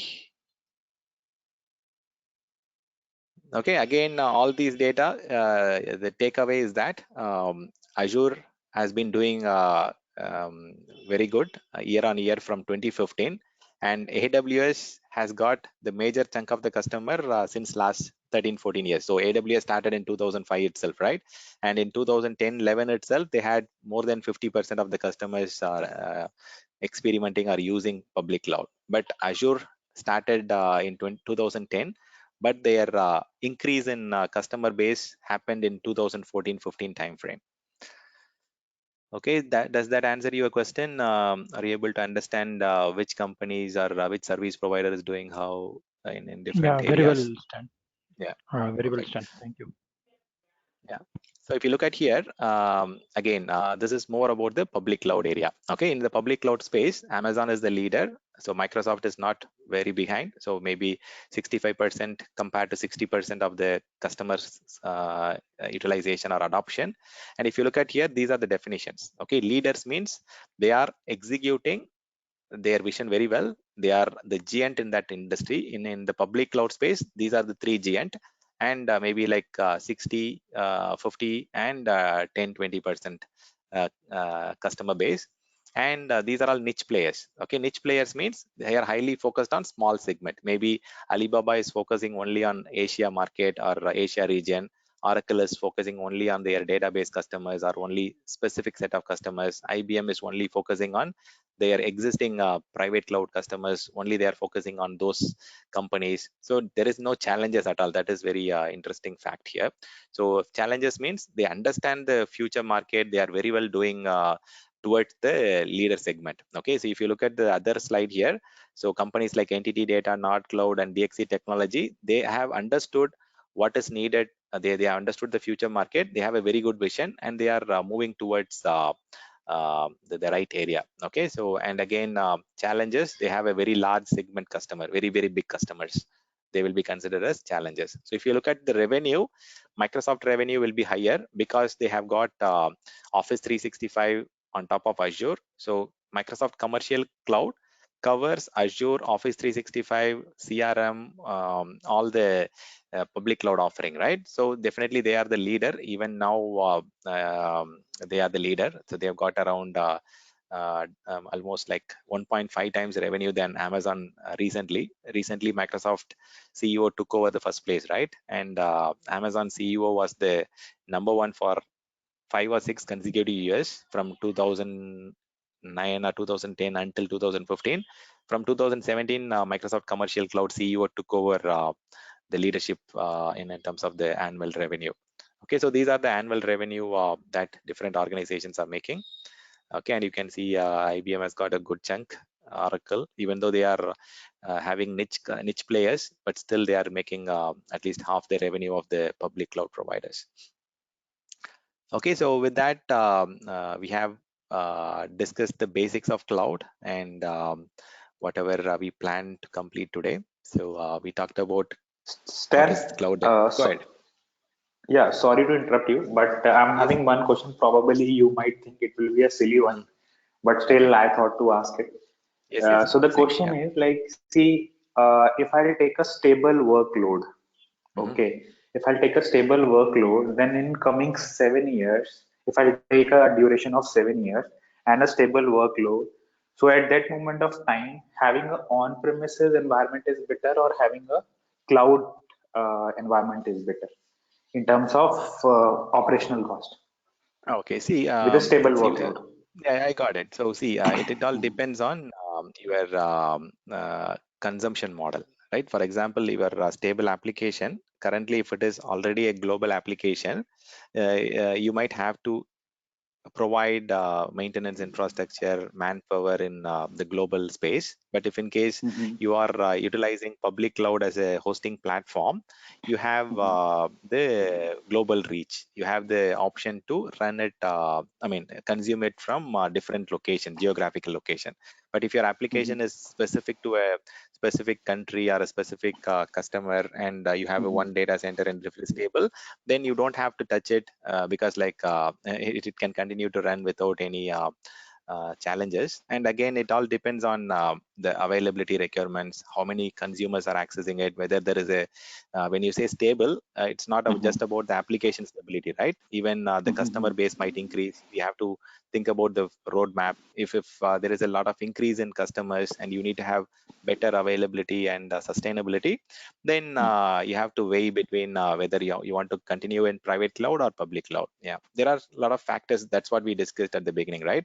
So it's not just about application code stability.